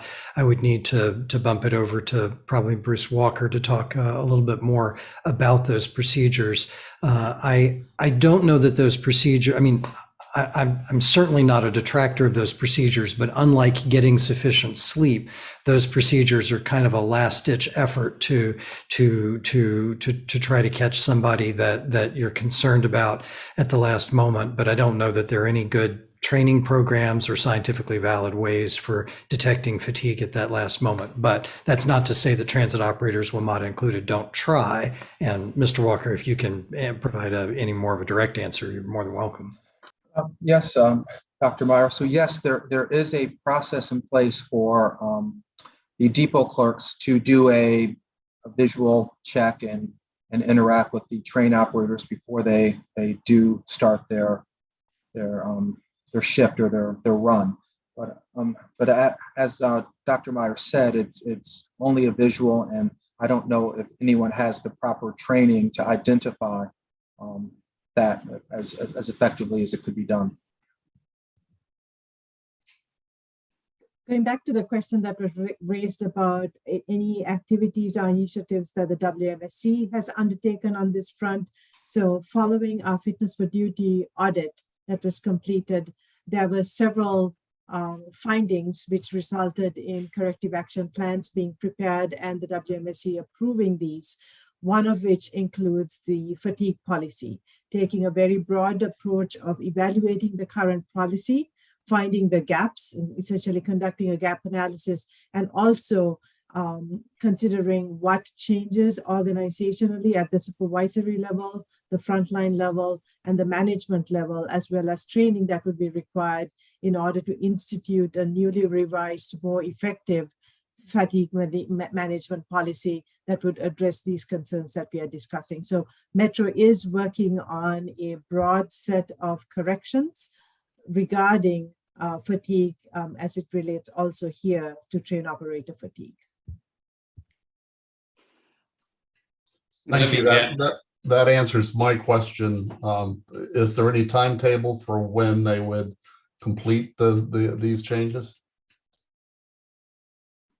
Commissioner Lobby, there is a corrective action plan. I don't have it open in front of me, so Ms. Simmersing? Yes, Commissioner Lobby, the deadline for all those actions to be completed in order for the corrective action plan actions to be implemented is in 2025. Yes. 2025. Yes. Okay, that's quite a ways out there, but that is correct. Maybe it needs to be moved forward, or maybe staff just needs to keep that on their radar on what can be done to get them to put some things in place sooner. And I think it might make sense for us to propose doing the required prep work and coming back to the commissioners with a briefing on this topic and the variety of caps that are open, so we can kind of speak definitively to it. I think it's a very important topic. And the reason I'm asking these questions is because just of the things that have gone on in the last month. When we have issues with qualification of operators, and we've taken 75 operators out of the mix, this means that the remaining operators are probably working harder and longer, trying to support service. And these types of situations are really where you begin to see the cracks in the system. And I'm concerned that fatigue may be one of them. Well, thank you. This has been a very fruitful discussion, and it's much broader than just hours of service, which are binary. Either you meet them or you don't. This goes to fatigue management plan, which is, as Dr. Meyer has indicated, much more difficult because we know self-diagnosis of fatigue is not reliable, and an external diagnosis of fatigue isn't very reliable either. It has to be deduced from the circumstances. So that's not always an easy task. So I'm agreeing with all of the comments that have been made, and I'm looking forward to seeing what we can do to help move the fatigue needle, because that's a big issue, no question about it. Any questions from any of the other commissioners for Mr. Walker on this report? Okay, I'm going to deviate from the order of events momentarily because I've just been notified that Ms. Samara Singh had a additional response to a question asked by Commissioner Laube about the return to service of the 7000 series cars. Ms. Samara Singh, is that still timely, or is it overtaken by events? No, I would like to amend answer if it's possible. Sure. So in amending our answer to Commissioner Laube's question on back-to-back measurements and any allowable movement, the only allowed movement is 0.036 inches beyond the baseline measurement for that wheel set. And this provides a measurement tolerance that accounts for temperature and run out. So I hope that provides you more specificity in the question that you were raising, the answer to the question that you were raising. Thank you. That's helpful. I was concerned that some level of movement was allowed and that no action was taken until it got so severe that there was a threat of derailment. But it sounds like the only movement allowed are basically tolerances in the measurement and movement that may naturally occur because changes in temperature and things like that. Is that correct? It's a pretty difficult thing to talk about. I think that really the deal is that the only movement that's allowed is measurement tolerance. So effectively, that's zero movement. Okay, that's perfect. But even then, the measurement sounds like it's sensitive to something in the order of plus or minus 1/16 of an inch. So we're talking about very small numbers. Yes, we definitely are. We always have been, but we definitely are talking about very small numbers, and that's been one of the reasons that Metro has come back in this plan to use digital instrumentation that should prove more accurate or more precise. Okay, thank you. Does that take care of what you wanted to say, Ms. Marsinga? Yes, thank you. Okay, thank you. All right, we'll move back in order. I'm going to move to investigation analyst Natalie Quiros to present the next report. Ms. Quiros. Thank you, Chair Hart. Investigation Whiskey 0163 examined a station overrun of Suitland Station, followed by an improper movement without a required absolute block from the Rail Operations Control Center. The train operator had overrun Suitland Station with the entire train beyond the end of the station platform. The train operator was then directed by ROCC controller to walk to the trailing end of the train. However, the train operator then moved the train back to the station without permission from the controller. An absolute block was required for the train's movement back to the station because this movement was against the normal direction of traffic. This protection is required as a layer of safety that helps prevent a collision. Riders were on board the train at the time of this movement. Rail controllers immediately identified this improper movement. However, this event was initially reported to the WMSC and Metro Rail Safety Department investigations team solely as a station overrun. The investigation into the overrun identified the improper movement, and the notification was properly updated to include the improper movement. Regarding the overrun, vehicle system data shows the train entered the station at 49 miles per hour with the master controller in the lowest propulsion mode, P1. This is above the 40 miles per hour Metrorail has established as the maximum station entry speed. The train was also moving 49 miles per hour when it reached the center of the platform. The train operator had moved the master controller to coast. Approximately 2/3 of the way through the platform, the train operator moved the master controller to a low braking mode. The train operator moved to a higher braking mode before 73 feet from the end of the station platform when the train was moving 45 miles per hour. When the front of the train passed the end of the station platform, the train was moving 37 miles per hour. The train operator did not activate emergency braking. The train eventually stopped approximately 600 feet beyond the platform. This means the rear of the train was about 2 car lengths past the platform. During the investigation, the train operator acknowledged moving the train back to the platform without the required absolute block. The WMSC's rail operations audit issued last month found that elements of Metrorail have a culture that accepts noncompliance with written operational rules, instructions, and manuals. Metrorail is required to address this through a corrective action plan that includes consistent supervisory oversight and effective training and safety promotion to ensure that personnel follow all rules and procedures, document compliance rules and procedures, and ensuring that the just culture and other principles embodied in the safety management system Metrorail has committed to in its public transportation agency safety plan are implemented. The audit includes other findings related to gaps related to training, certification, and oversight that create safety risks that Metrorail must also address. As noted a few moments ago, Metrorail is changing its station overrun process to bar such a reverse train move in the future. Instead, Metrorail has decided to have the train continue on to the next station. The operator will still be removed from service as required under Metrorail's drug and alcohol policy. Metrorail is developing training for train operators on station overrun prevention strategies. Metrorail conducted a staff meeting in the ROCC to discuss safety event notification requirements. Metrorail is required to provide specific roles, responsibilities, and training related to the MAC position and those who interact with the MAC position as part of a CAP to address a finding in the emergency management and fire and life safety audit that we issued in February. The corrective actions RCAs associated with this investigation are another example of the WMSC staff's level of review of these reports before they come to you at a public meeting. In this case, staff determined the investigation needed additional adjustment and therefore did not present it to you last month. These improvements to the investigation led to improved corrective actions that more effectively reduce the risk of this type of event reoccurring.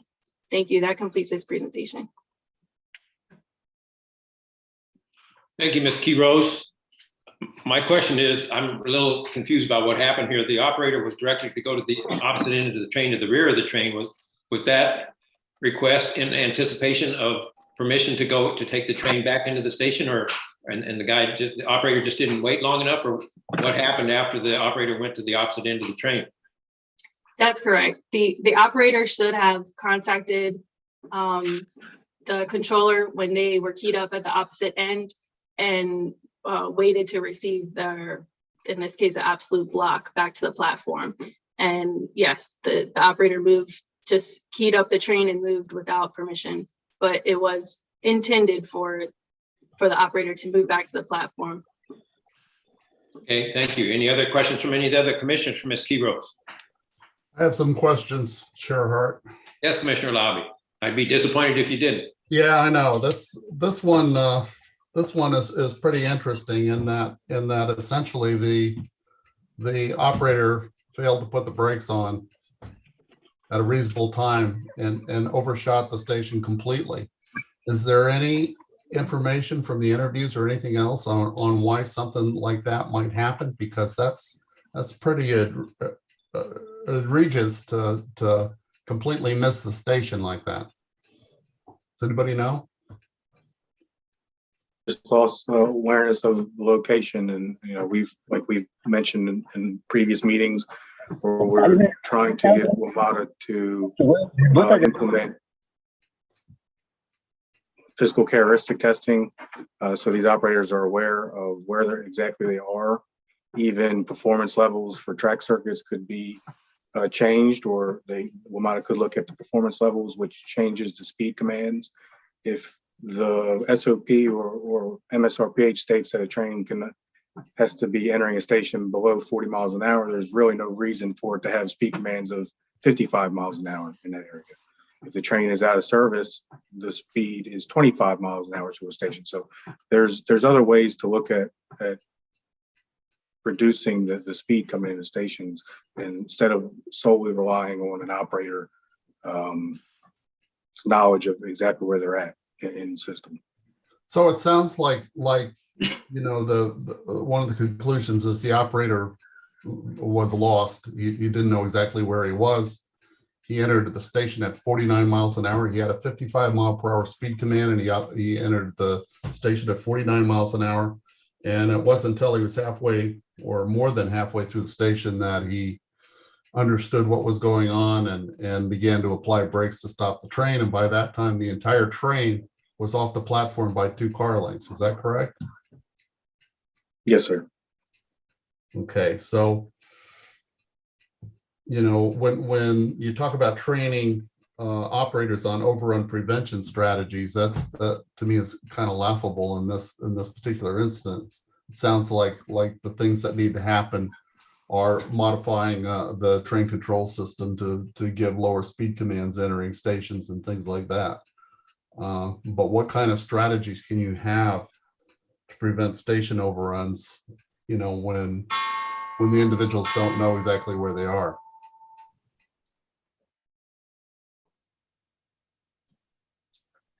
Understood. I mean, like you said, training can be looked at, but something else needs to happen, you know, like track circuits and things like that. That is probably our priority and focus moving forward. The train handling is WMATA's way of mitigating, you know, the issue, you know, right now.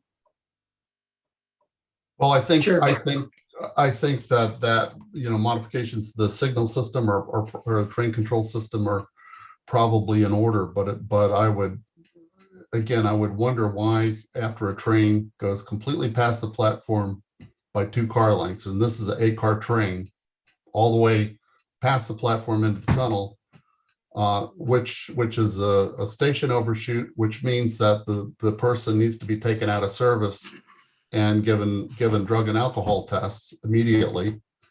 Why someone would tell the driver to go to the opposite end of the train, you know, trust the driver who's just overrun the station to go to the opposite end of the train and be prepared, I guess, to move the train backwards back into the station again. It seems like something where they should have stopped right there and taken the guy out of service and gotten somebody who knew what they were doing to move back to the station or move on to the next station. So a lot of the decisions here, I think, were questionable. Chair Hart, may I ask a follow-up question? Yes, please, Commissioner Hall. To Mr. Quigley, are we aware of whether, as part of this investigation, there was a potential of this operator being distracted because of other causes, such as an electronic device? No, not aware of any of those. That didn't come up in the investigation. You know, with the 7K sidelined, you know, we don't have access inside the cab anymore. These legacy fleets do not have CCTV or in-cab footage, so it's hard to determine that. I'm sure if WMATA wanted to go the lengths of finding out if there was an electronic device, they could, but there was no reason to believe in the investigation or interview that they were distracted with a device. Okay, thank you. Thank you, Commissioner Hall. And I would add to that, I wonder, was fatigue part of the equation here? Was that looked into? Yes, that's always looked into, Chair Hart. And will be no. In that respect? Based on their work schedule and their participation with the fatigue questions, you know, their sleep patterns, there was not a risk of fatigue for this operator. Okay, thank you. Another question is, was this one of the operators who was overdue for a recertification by any chance?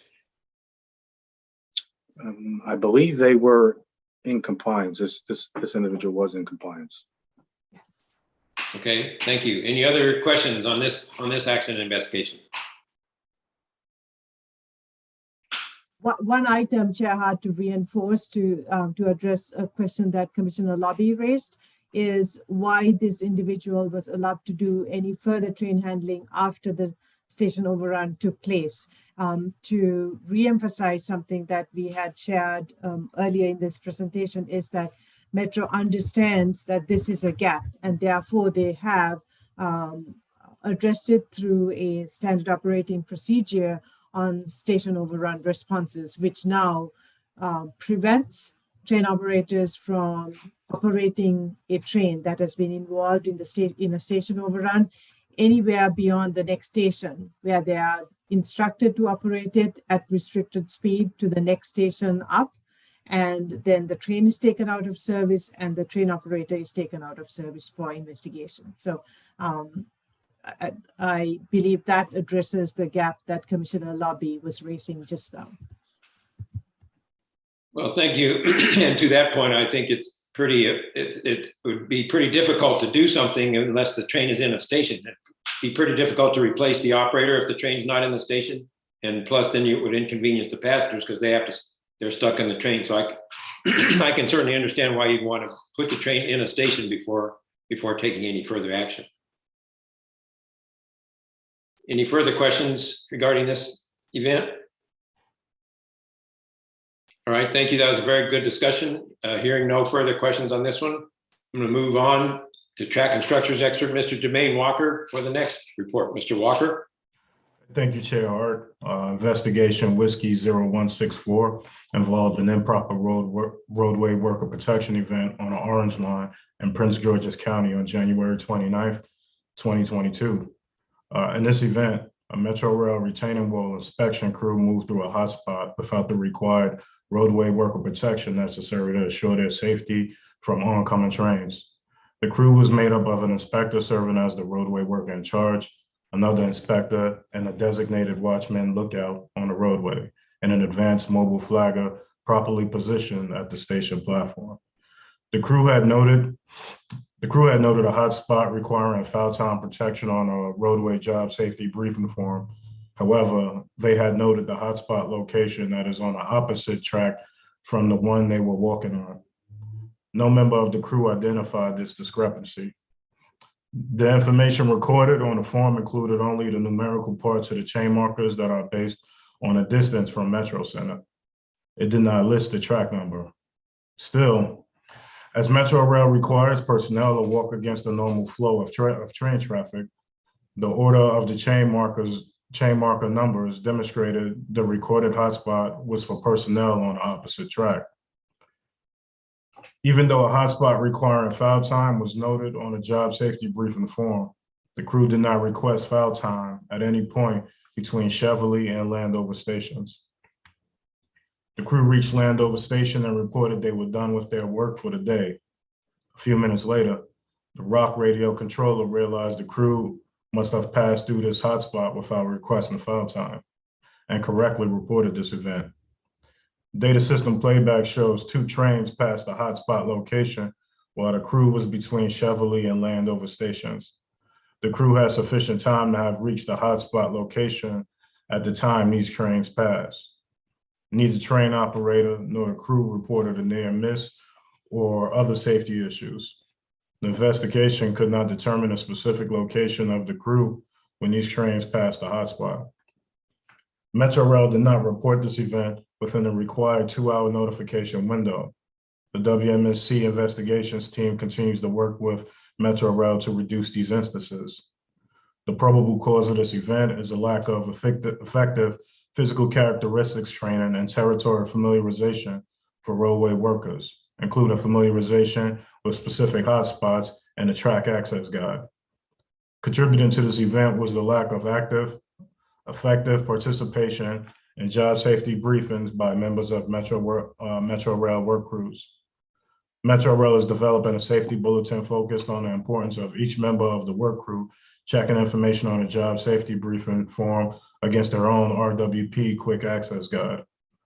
As we've discussed in prior meetings, Metro Rail is also in the process of an effort to revise the job safety briefing form as part of their broader RWP changes. Work in those areas is ongoing.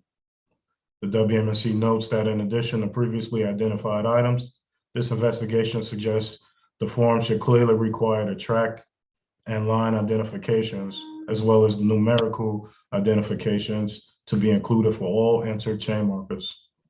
Metro Rail should also consider additional training and communication, particularly given the Rick's interview statement that members of the crew typically do not double check one another. Thank you. That completes this presentation. Thank you, Mr. Walker. Are there any questions from any of the commissioners, Mr. Walker? A question, Chair Hart. Yes, please, Commissioner Holt. With the roadway workers and the roadway workers in charge, obviously they're given training. Do they have to go through an annual retraining or recertification? Yes, they do. It would be interesting then to see whether some of these people are also lagging in their annual retraining or recertification.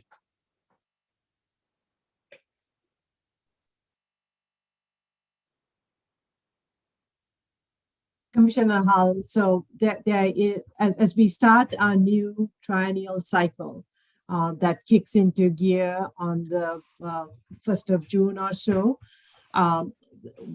the second audit that's up this year after the track and structures triennial audit that starts in June is roadway worker protection. And if I'm incorrect, Davis Rattick, please correct me. However, this would be an opportunity through the roadway worker program audit for us to evaluate exactly what you are indicating, how well Metro complies with their requirements for recertification or requalification of roadway worker program rule requirements of their personnel who are required to be governed by those rules and be knowledgeable of those rules.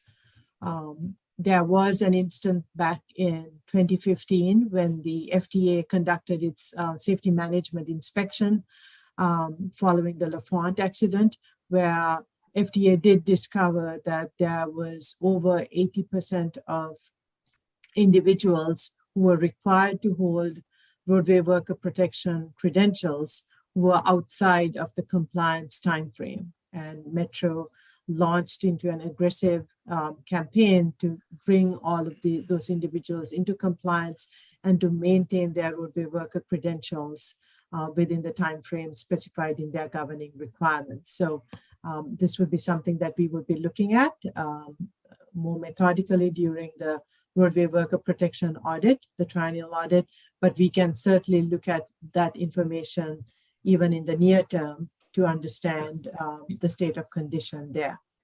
Right, I think that would be important to do. Thank you. I have a question.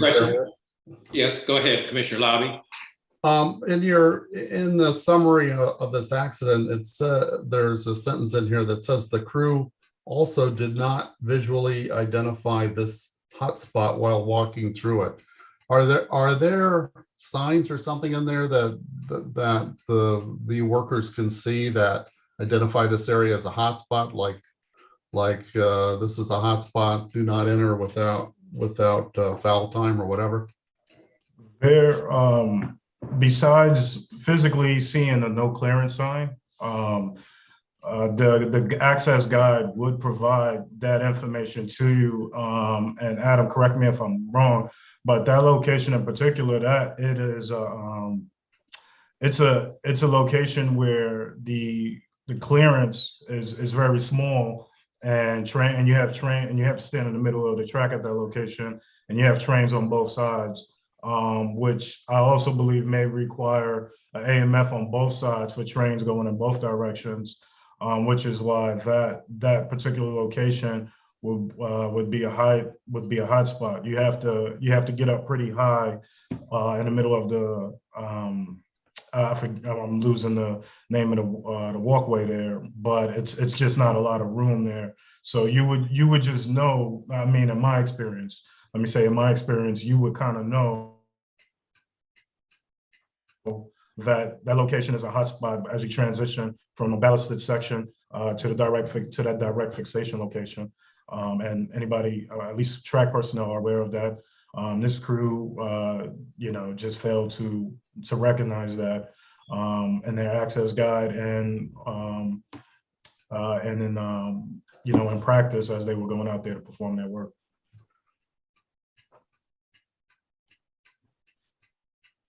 So there's not a sign or anything that indicates it's the close clearance signs or the cue to consider this a hotspot or to remember that this is a hotspot area? There are some no clearance signs, but the reference for determining where hotspots are and where foul time is required is the track access guide, and that's the definitive list. An alternate way to do it might be to actually place wayside signs out there, but that then has a significant maintenance and component to it to ensure that they remain in place and legible. And I would be concerned about any efforts that might duplicate the track access guide with the wayside signage. It's a different approach, but that's not the approach that's been taken by Metro. Well, I'm not suggesting that they add signage. I was more asking when you said that the crew did not visually identify this hotspot, I wanted to know how they would do that. But it sounds like they know where the chain marker, what the chain marker is, and they look on their list. They say, yeah, this is a hotspot. That's the only way they can figure it out, right? They do it by reference to the actual chain markers that are on the right of way and compare that to the track access guide to see whether they will be working in a hotspot. That's correct, although others like Jermaine could provide more details on that than I could. Okay. Commissioner Hall, just to correct something that I said a minute ago, the schedule for conducting a roadway worker protection program triennial audit is in December of 2023. So it's not this year. So it's all the more imperative that we gather the information that you raised as a question as to the compliance rate for qualification of roadway personnel. I thought that was an excellent question from Commissioner Hull, and I'm wondering, are there other types of qualification certifications that need to be looked at right now, since I know the operators and probably the track maintainers and others have had the same challenges during the COVID outbreak, where training meetings had to be canceled or delayed. Are there other areas of certification that we need to look at right now?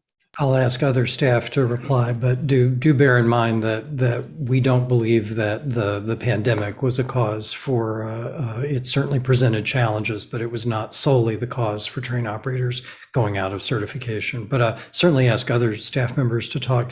I would suggest we could talk a little bit about the April audit that included finding 6 on certifications and recertifications, because it wasn't limited just to train operators, and there may be some comments on other job titles as well.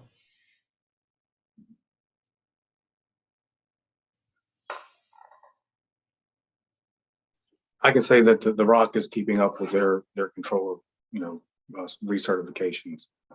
So it's not an issue inside the ROC. Commissioner Hall, I can tell you that the RWP, there are quite a few WMATA employees that are, non-compliant. But when it comes to the RICs and level 4s, WMATA seems to have a priority to make sure that these individuals that are out there leading other work gangs and things, that they keep up with their certifications. So last time I looked at the out of compliance RWP, which is a spreadsheet that they upgrade or update regularly, that it was mostly people, in other departments that aren't entering the roadway as frequently as level 4 RICs, with the responsibilities of other crew members. Thank you. Thank you for those excellent questions. Any questions from any other commissioners for Mr. Walker? Okay, hearing none, the next three investigation reports will be presented by Mr. Adam Quigley. Mr. Quigley, the floor is yours. Thank you, Chair Hart. There are three remaining reports ready for your consideration today. Two of these investigations, Whiskey 0165 and Whiskey 0166, involve individuals struck by trains, one on January 9th and the other on January 29th, 2022. This presentation focuses specifically on the response and incident command process after these events. Following the first event at Potomac Avenue Station on January 9th, 2022, Metro Rail did not immediately follow its standard operating procedure for a person struck by a train that requires the station to be closed to passengers. Two trains service the station on the opposite track. Service was suspended only when DC Fire and EMS arrived, and about 15 minutes after the person was struck, directed that power to be de-energized on the opposite track. Both the ROC Assistant Operations Manager and a ROIC Information Controller at another desk in the ROC had called DC 911 regarding the person struck.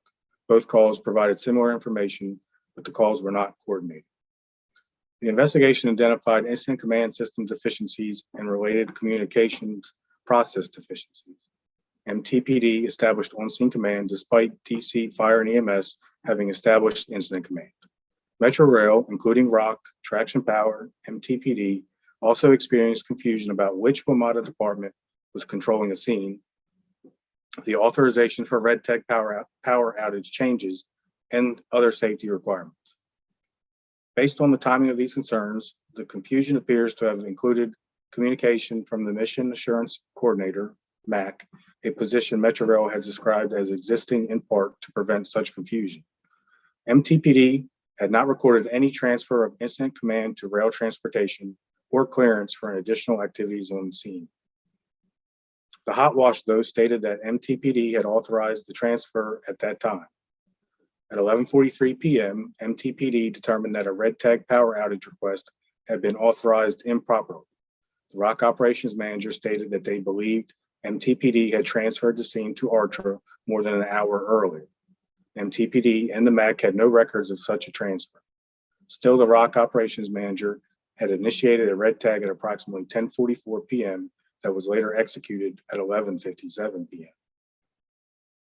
Power desk personnel had a staffing change during this time. The absence of the power desk personnel contributed to a delay in the execution of the red tag. Delays in the overall post-event process were also caused by problems with the transfer of the ROC operations from the Jackson Graham building in DC back to the Carmen Turner facility in Maryland. Following the event, during the power restoration process, a third rail power restoration announcement was made for track 2 at Potomac Avenue Station. However, power was not actually restored until approximately 22 minutes after the announcement. These announcements are made to inform and give personnel ample time to inform the ROC if power should be not restored. Metro Rail should consider a process to make the announcement a second time if needed to provide appropriate warning to personnel on the roadway. The other collision at Bethesda Station on January 29th included similar incident command deficiencies. After Montgomery County Fire and Rescue Services departed the scene, an ARTRA supervisor suggested it was okay to move the train to allow Metro Rail's emergency response team to inspect the track bed. However, a Metro Transit Police Department employee was designated as the on-scene commander at the time and had not yet authorized the restoration of third rail power. The MAC and rail controller stated that MTPD would have to release the scene to ARTRA before the third rail power could be energized. The on-scene commander stated that MTPD was still investigating. The on-scene commander authorized third rail power restoration approximately 20 minutes later at 3:39 p.m., and the train was moved to Shady Grove Yard for further investigation. WMSC assessed Metro Rail's incident command process as part of the audit of emergency management and fire and life safety issues issued in February 2022, and found that Metro Rail does not consistently follow the incident command system structures and have procedures that do not comply with the National Incident Management System and ICS requirements, such as the use of plain language. The audit also found that during emergencies, Metro Rail's calls to 911 call centers are inconsistent, incomplete, and contribute to delayed or ineffective emergency response. Metro Rail is required to address these and other findings through open corrective action plans. The final investigation today, Whiskey 0167, involves a serious injury in the Rail Operations Control Center on January 14th, 2022. In this event, a rock controller fractured a bone in their hand while their hand had become wedged between the adjustable armrest of the chair that they were sitting on and the console desk as they moved closer to the desk. The FTA classifies a broken bone as an accident level event. The controller took themselves to an urgent care facility for diagnosis and treatment. Metro Rail performed safety briefings with controllers on ergonomic hazards in the workplace and chair adjustments to prevent injuries. That completes his presentation. Thank you. Thank you, Mr. Quigley. Are there any questions from any of the commissioners for Mr. Quigley on any of these three reports?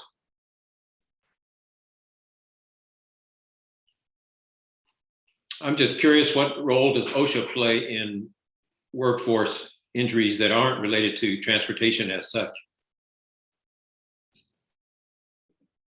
That is a good question, Chair, and I will have to follow up with you on that. Any other questions from any of the other commissioners?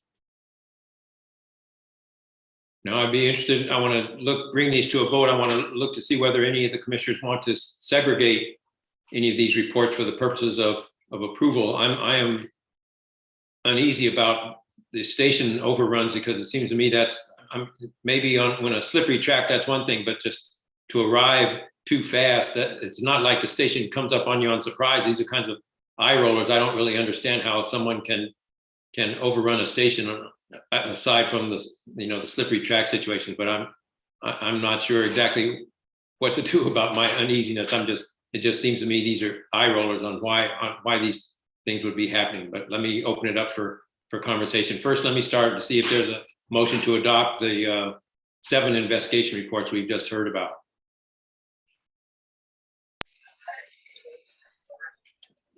I would move to adopt the 7. Is there a second for the purposes of discussion? Is there a second to that motion? Second. Okay, let me open it up to discussion and see if anybody else shares my unease about, especially the station overruns. And what do we want to do about it? I was going to ask you, if you did not want to approve the station overrun, is there something that you wanted to add in there that you're looking to find out something additional about it, and that's why you do not want to approve it? Well, that's a good question. It's just that I'm not sure what else I would want to know, because it just seems to me the stations don't come up on you on surprise. So you know when the stations are there, and you know it's a hard stop, not a hard stop, but a hard speed limit, entry speed of 40 miles an hour apparently throughout the system. So that's unknown as well, and I'm not exactly sure what I would suggest doing about it. I would point out, if I may, Chair Hart, that adopting these investigation reports is only one of our tools. It's not the only tool to drive change. So I would encourage the commissioners not to delay the adoption of reports if you're otherwise satisfied with them. If what you're concerned about, like the staff, is continuing safety issues, we have other tools for that. For instance, you're saying that stations don't surprise you, but very honestly, other rail systems do a much better job of training rail operators on the physical characteristics of the territory. We have an outstanding cap on that. We also engage in regular communications with Metro and the chief safety officer. As things would have it, just yesterday, Ms. Samara Singha and I were talking about raising the continuation of station overruns with the chief safety officer at our upcoming conversation there. So I think there's a lot of other tools in our toolbox on that. And station overruns is something that we've been concerned with really since our certification 3 years ago, not because any one station overrun is a serious event in and of itself, but it certainly does suggest fatigue, it suggests distraction, it suggests inattentiveness, it suggests a lack of training, or it suggests fill in the blank with something I'm not thinking about as I'm talking here. So it's definitely something that we would encourage the commissioners not to delay in the adoption of these reports if you're otherwise comfortable with the investigations themselves, and let us come back to you with some updates on an overall coordinated approach to station overruns. Okay, thank you, Dr. Meyer. I can go with that, but to proceed further, I would still need a second for these 7 reports. Is there anybody willing to make a second? Commissioner Al-Khatib, yeah. Okay, second from Commissioner Al-Khatib. All those in favor, please raise your hand and say yay. Yay. Yay. All those opposed, please raise your hand and say nay. Chair Hart, the yeas have it 6-0 and the motion passes. Okay, thank you, Mr. Smith. We have several other action items on our agenda today. The first item is our Title VI plan update. I would ask Secretary Treasurer Farrar Dyke to introduce this item. Secretary Treasurer Farrar Dyke. Thank you, Chair Hart. The Title VI plan is an important demonstration of our commitment here at the WMSC. Our Title VI plan lays out how we comply with the requirements of Title VI of the Civil Rights Act of 1964 and other laws that prohibit discrimination and that promote participation and inclusion. We update this plan every 3 years as required, making this our first regular update. Our original plan was aspirational, adopted as we were just beginning our work. I am proud that the WMSC is meeting these aspirations. This update incorporates our experience conducting our business, including these public meetings of the commissioners. In addition to the benefit of our experience, the update also incorporates feedback from the FTA. The WMSC is fully committed to the spirit and letter of Title VI and other laws that prohibit discrimination. We conduct all of our operations and activities without regard to race, color, national origin, sex, age, and disability. More information about the WMSC's Title VI obligations can be found on our website. The Finance and Operations Committee considered this revision and recommends its adoption. Thank you, Secretary Treasurer Farrar Dyke. I'm just curious what kind of, if you remember, what kind of feedback did we receive from the Federal Transit Administration? I can answer that because I was the recipient of the feedback, although it's been some time.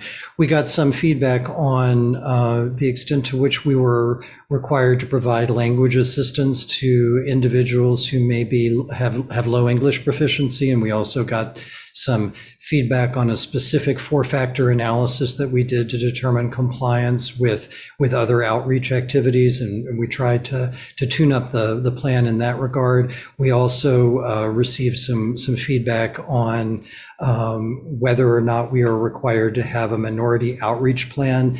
In other words, if we are required to have such a plan, if we appoint members to like an advisory committee, but we don't do that, so we're not required to have that outreach plan. And so we tuned up the Title VI plan in a variety of ways to be more specific and respond to the feedback as best we could from the FTA. Okay, thank you, Dr. Meyer. That's very helpful. So is there a motion to adopt the updated Title VI plan via resolution R 2022-01? I'll move. So move. Commissioner Bob, is there a second? Second. Commissioner Al-Khatib, second. Thank you for that. That was Commissioner Rush, I believe. Oh, I'm sorry. I saw the picture of Commissioner Al-Khatib. I'm sorry. Is there any discussion on this motion? Okay, hearing none. All those in favor, please raise your hand and say yay. Yay. Yay. Yay. Any opposed, please raise your hand and say nay. Commissioner Al-Khatib, could I clarify your vote there? Yes, please. He's having some trouble. Commissioner Al-Khatib, can you hear me?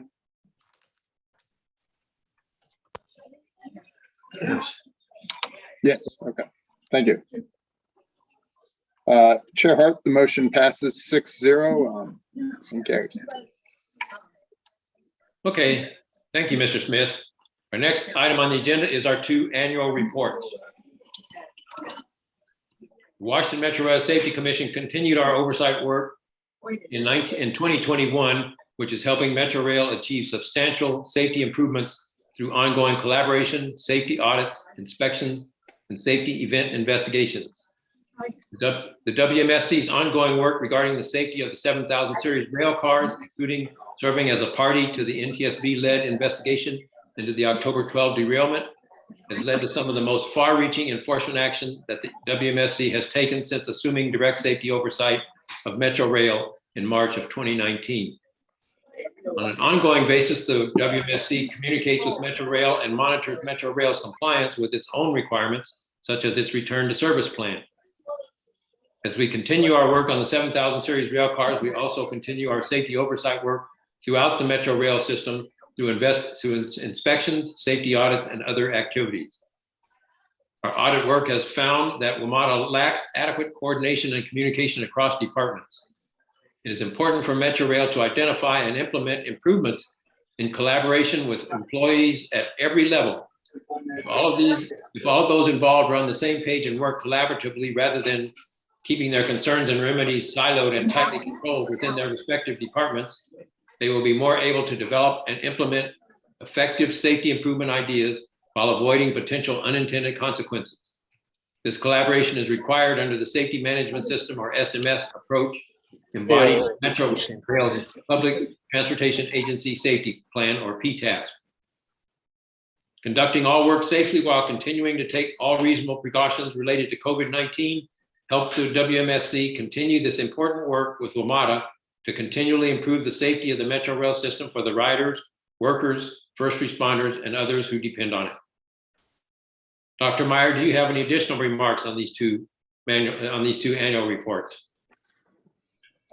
Yes, Chair Hart, I do. These 2 reports are both required by the WMSC Compact, and they highlight really the breadth of the safety oversight work that we conducted in calendar year 2021.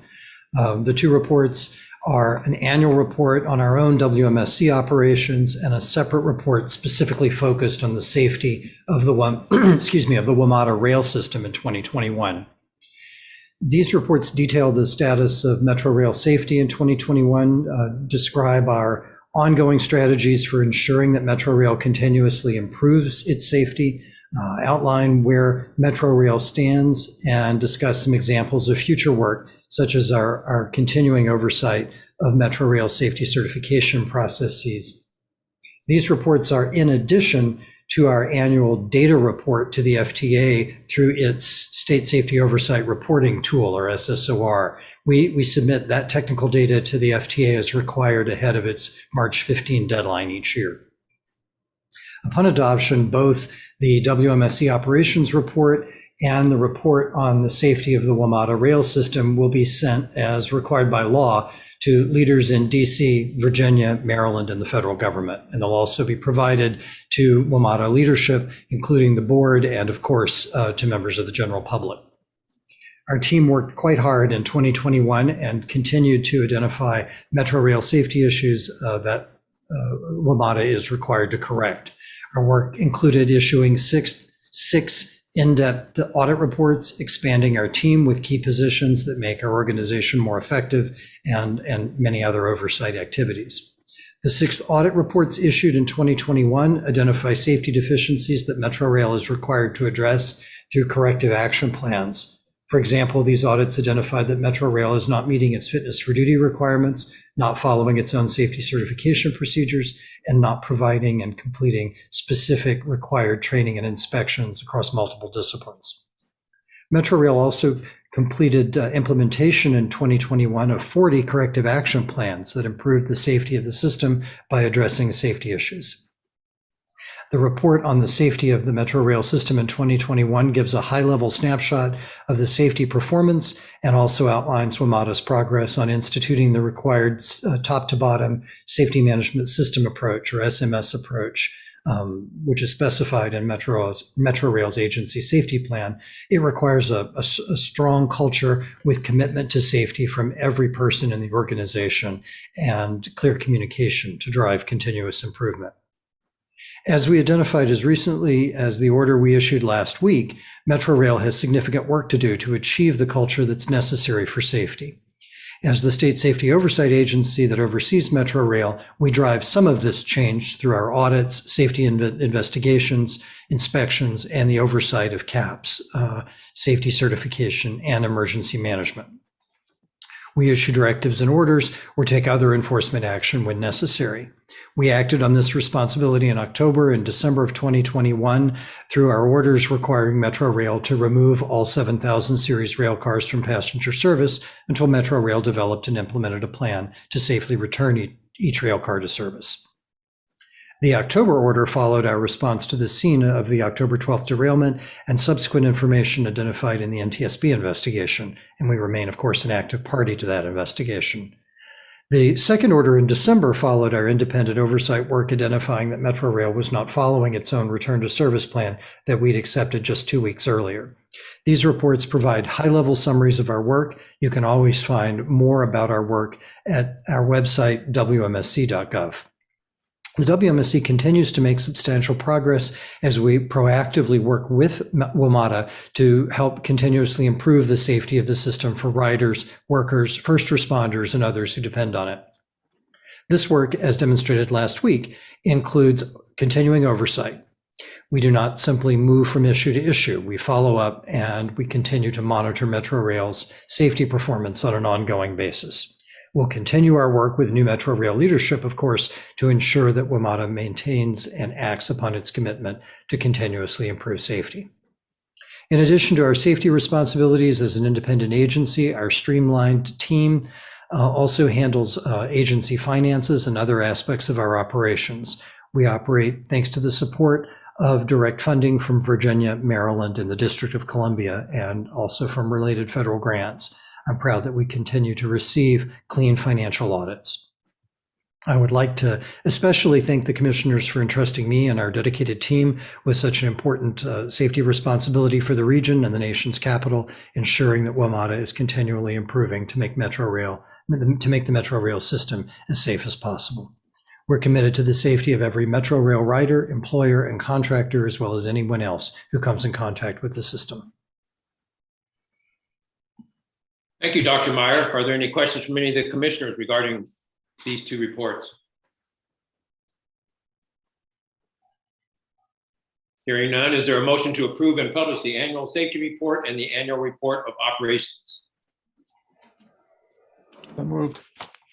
So moved, Commissioner Rush. Is there a second? Second.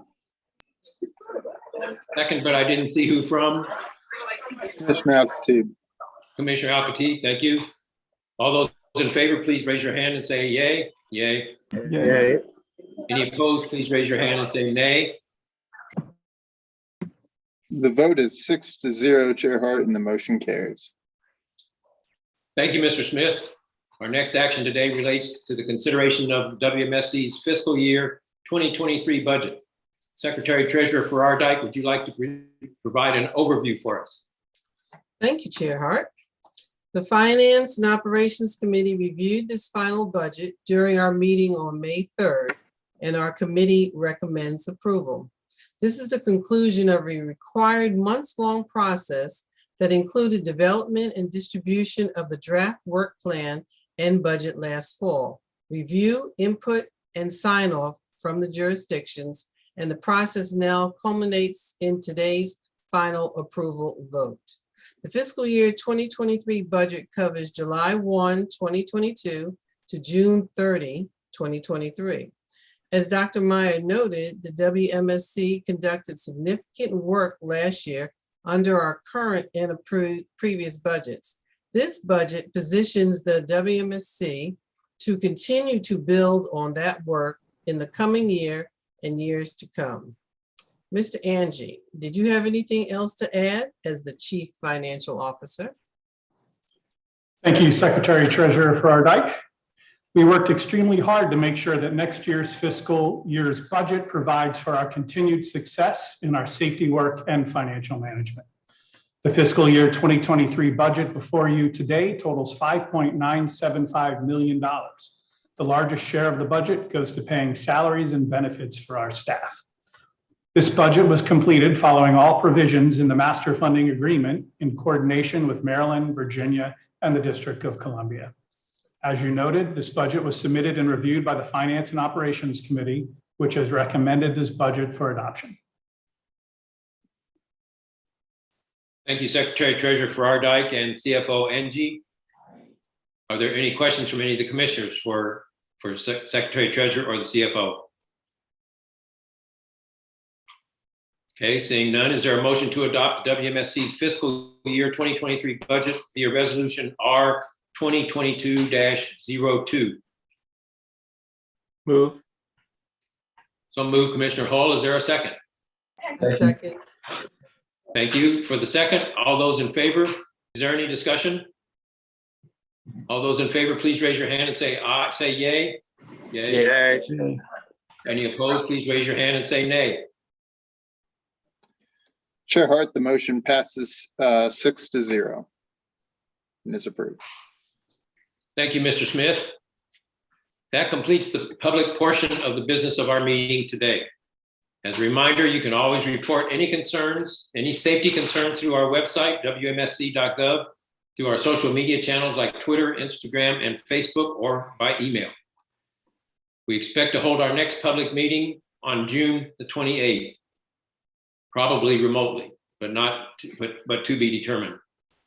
Commissioners do have some further issues to address in executive session. Our bylaws permit closing a portion of this meeting to the public for specific purposes as specified in federal law. Today, this is business that relates solely to internal personnel matters. As 5 U.S.C. section 552B(f) requires, I request that council certify that the meeting may be closed to the public and to state the applicable exemption provision in the Sunshine Act. Yes, Chair Hart. This portion of the meeting may be closed as specified in 5 U.S.C. section 552 subsection C2. Issues relating, that deals with issues relating solely to internal personnel practices of the agency. Okay, thank you. And pursuant to 5 U.S.C. section 552B(d), a majority of members are required to vote to enter into executive session. So I would like to move that we go into executive session for the reasons stated by Mr. Smith, and that we then adjourn following that executive session. We will publicly reconfirm the topic discussed in the executive session at our next public meeting. Is there a second to my motion? Second. Okay, second, Commissioner Al-Khatib. All those in favor, please raise your hand and say yay. Yay. Yay. Yay. Any opposed, please raise your hand and say nay. The motion passes 6-0, Chair Hart. Thank you, Mr. Smith. Commissioners, please leave this meeting and join the executive session. Before we leave the public portion of this meeting, I would like to thank Dr. Meyer and his team for arranging this remote meeting and for providing very thorough and comprehensive information. I would like to thank the commissioners for their extensive engagement in the process, including at this meeting. And I would like to thank the members of the public for attending, and we look forward to seeing you again next month. Thank you. This portion of the meeting is adjourned.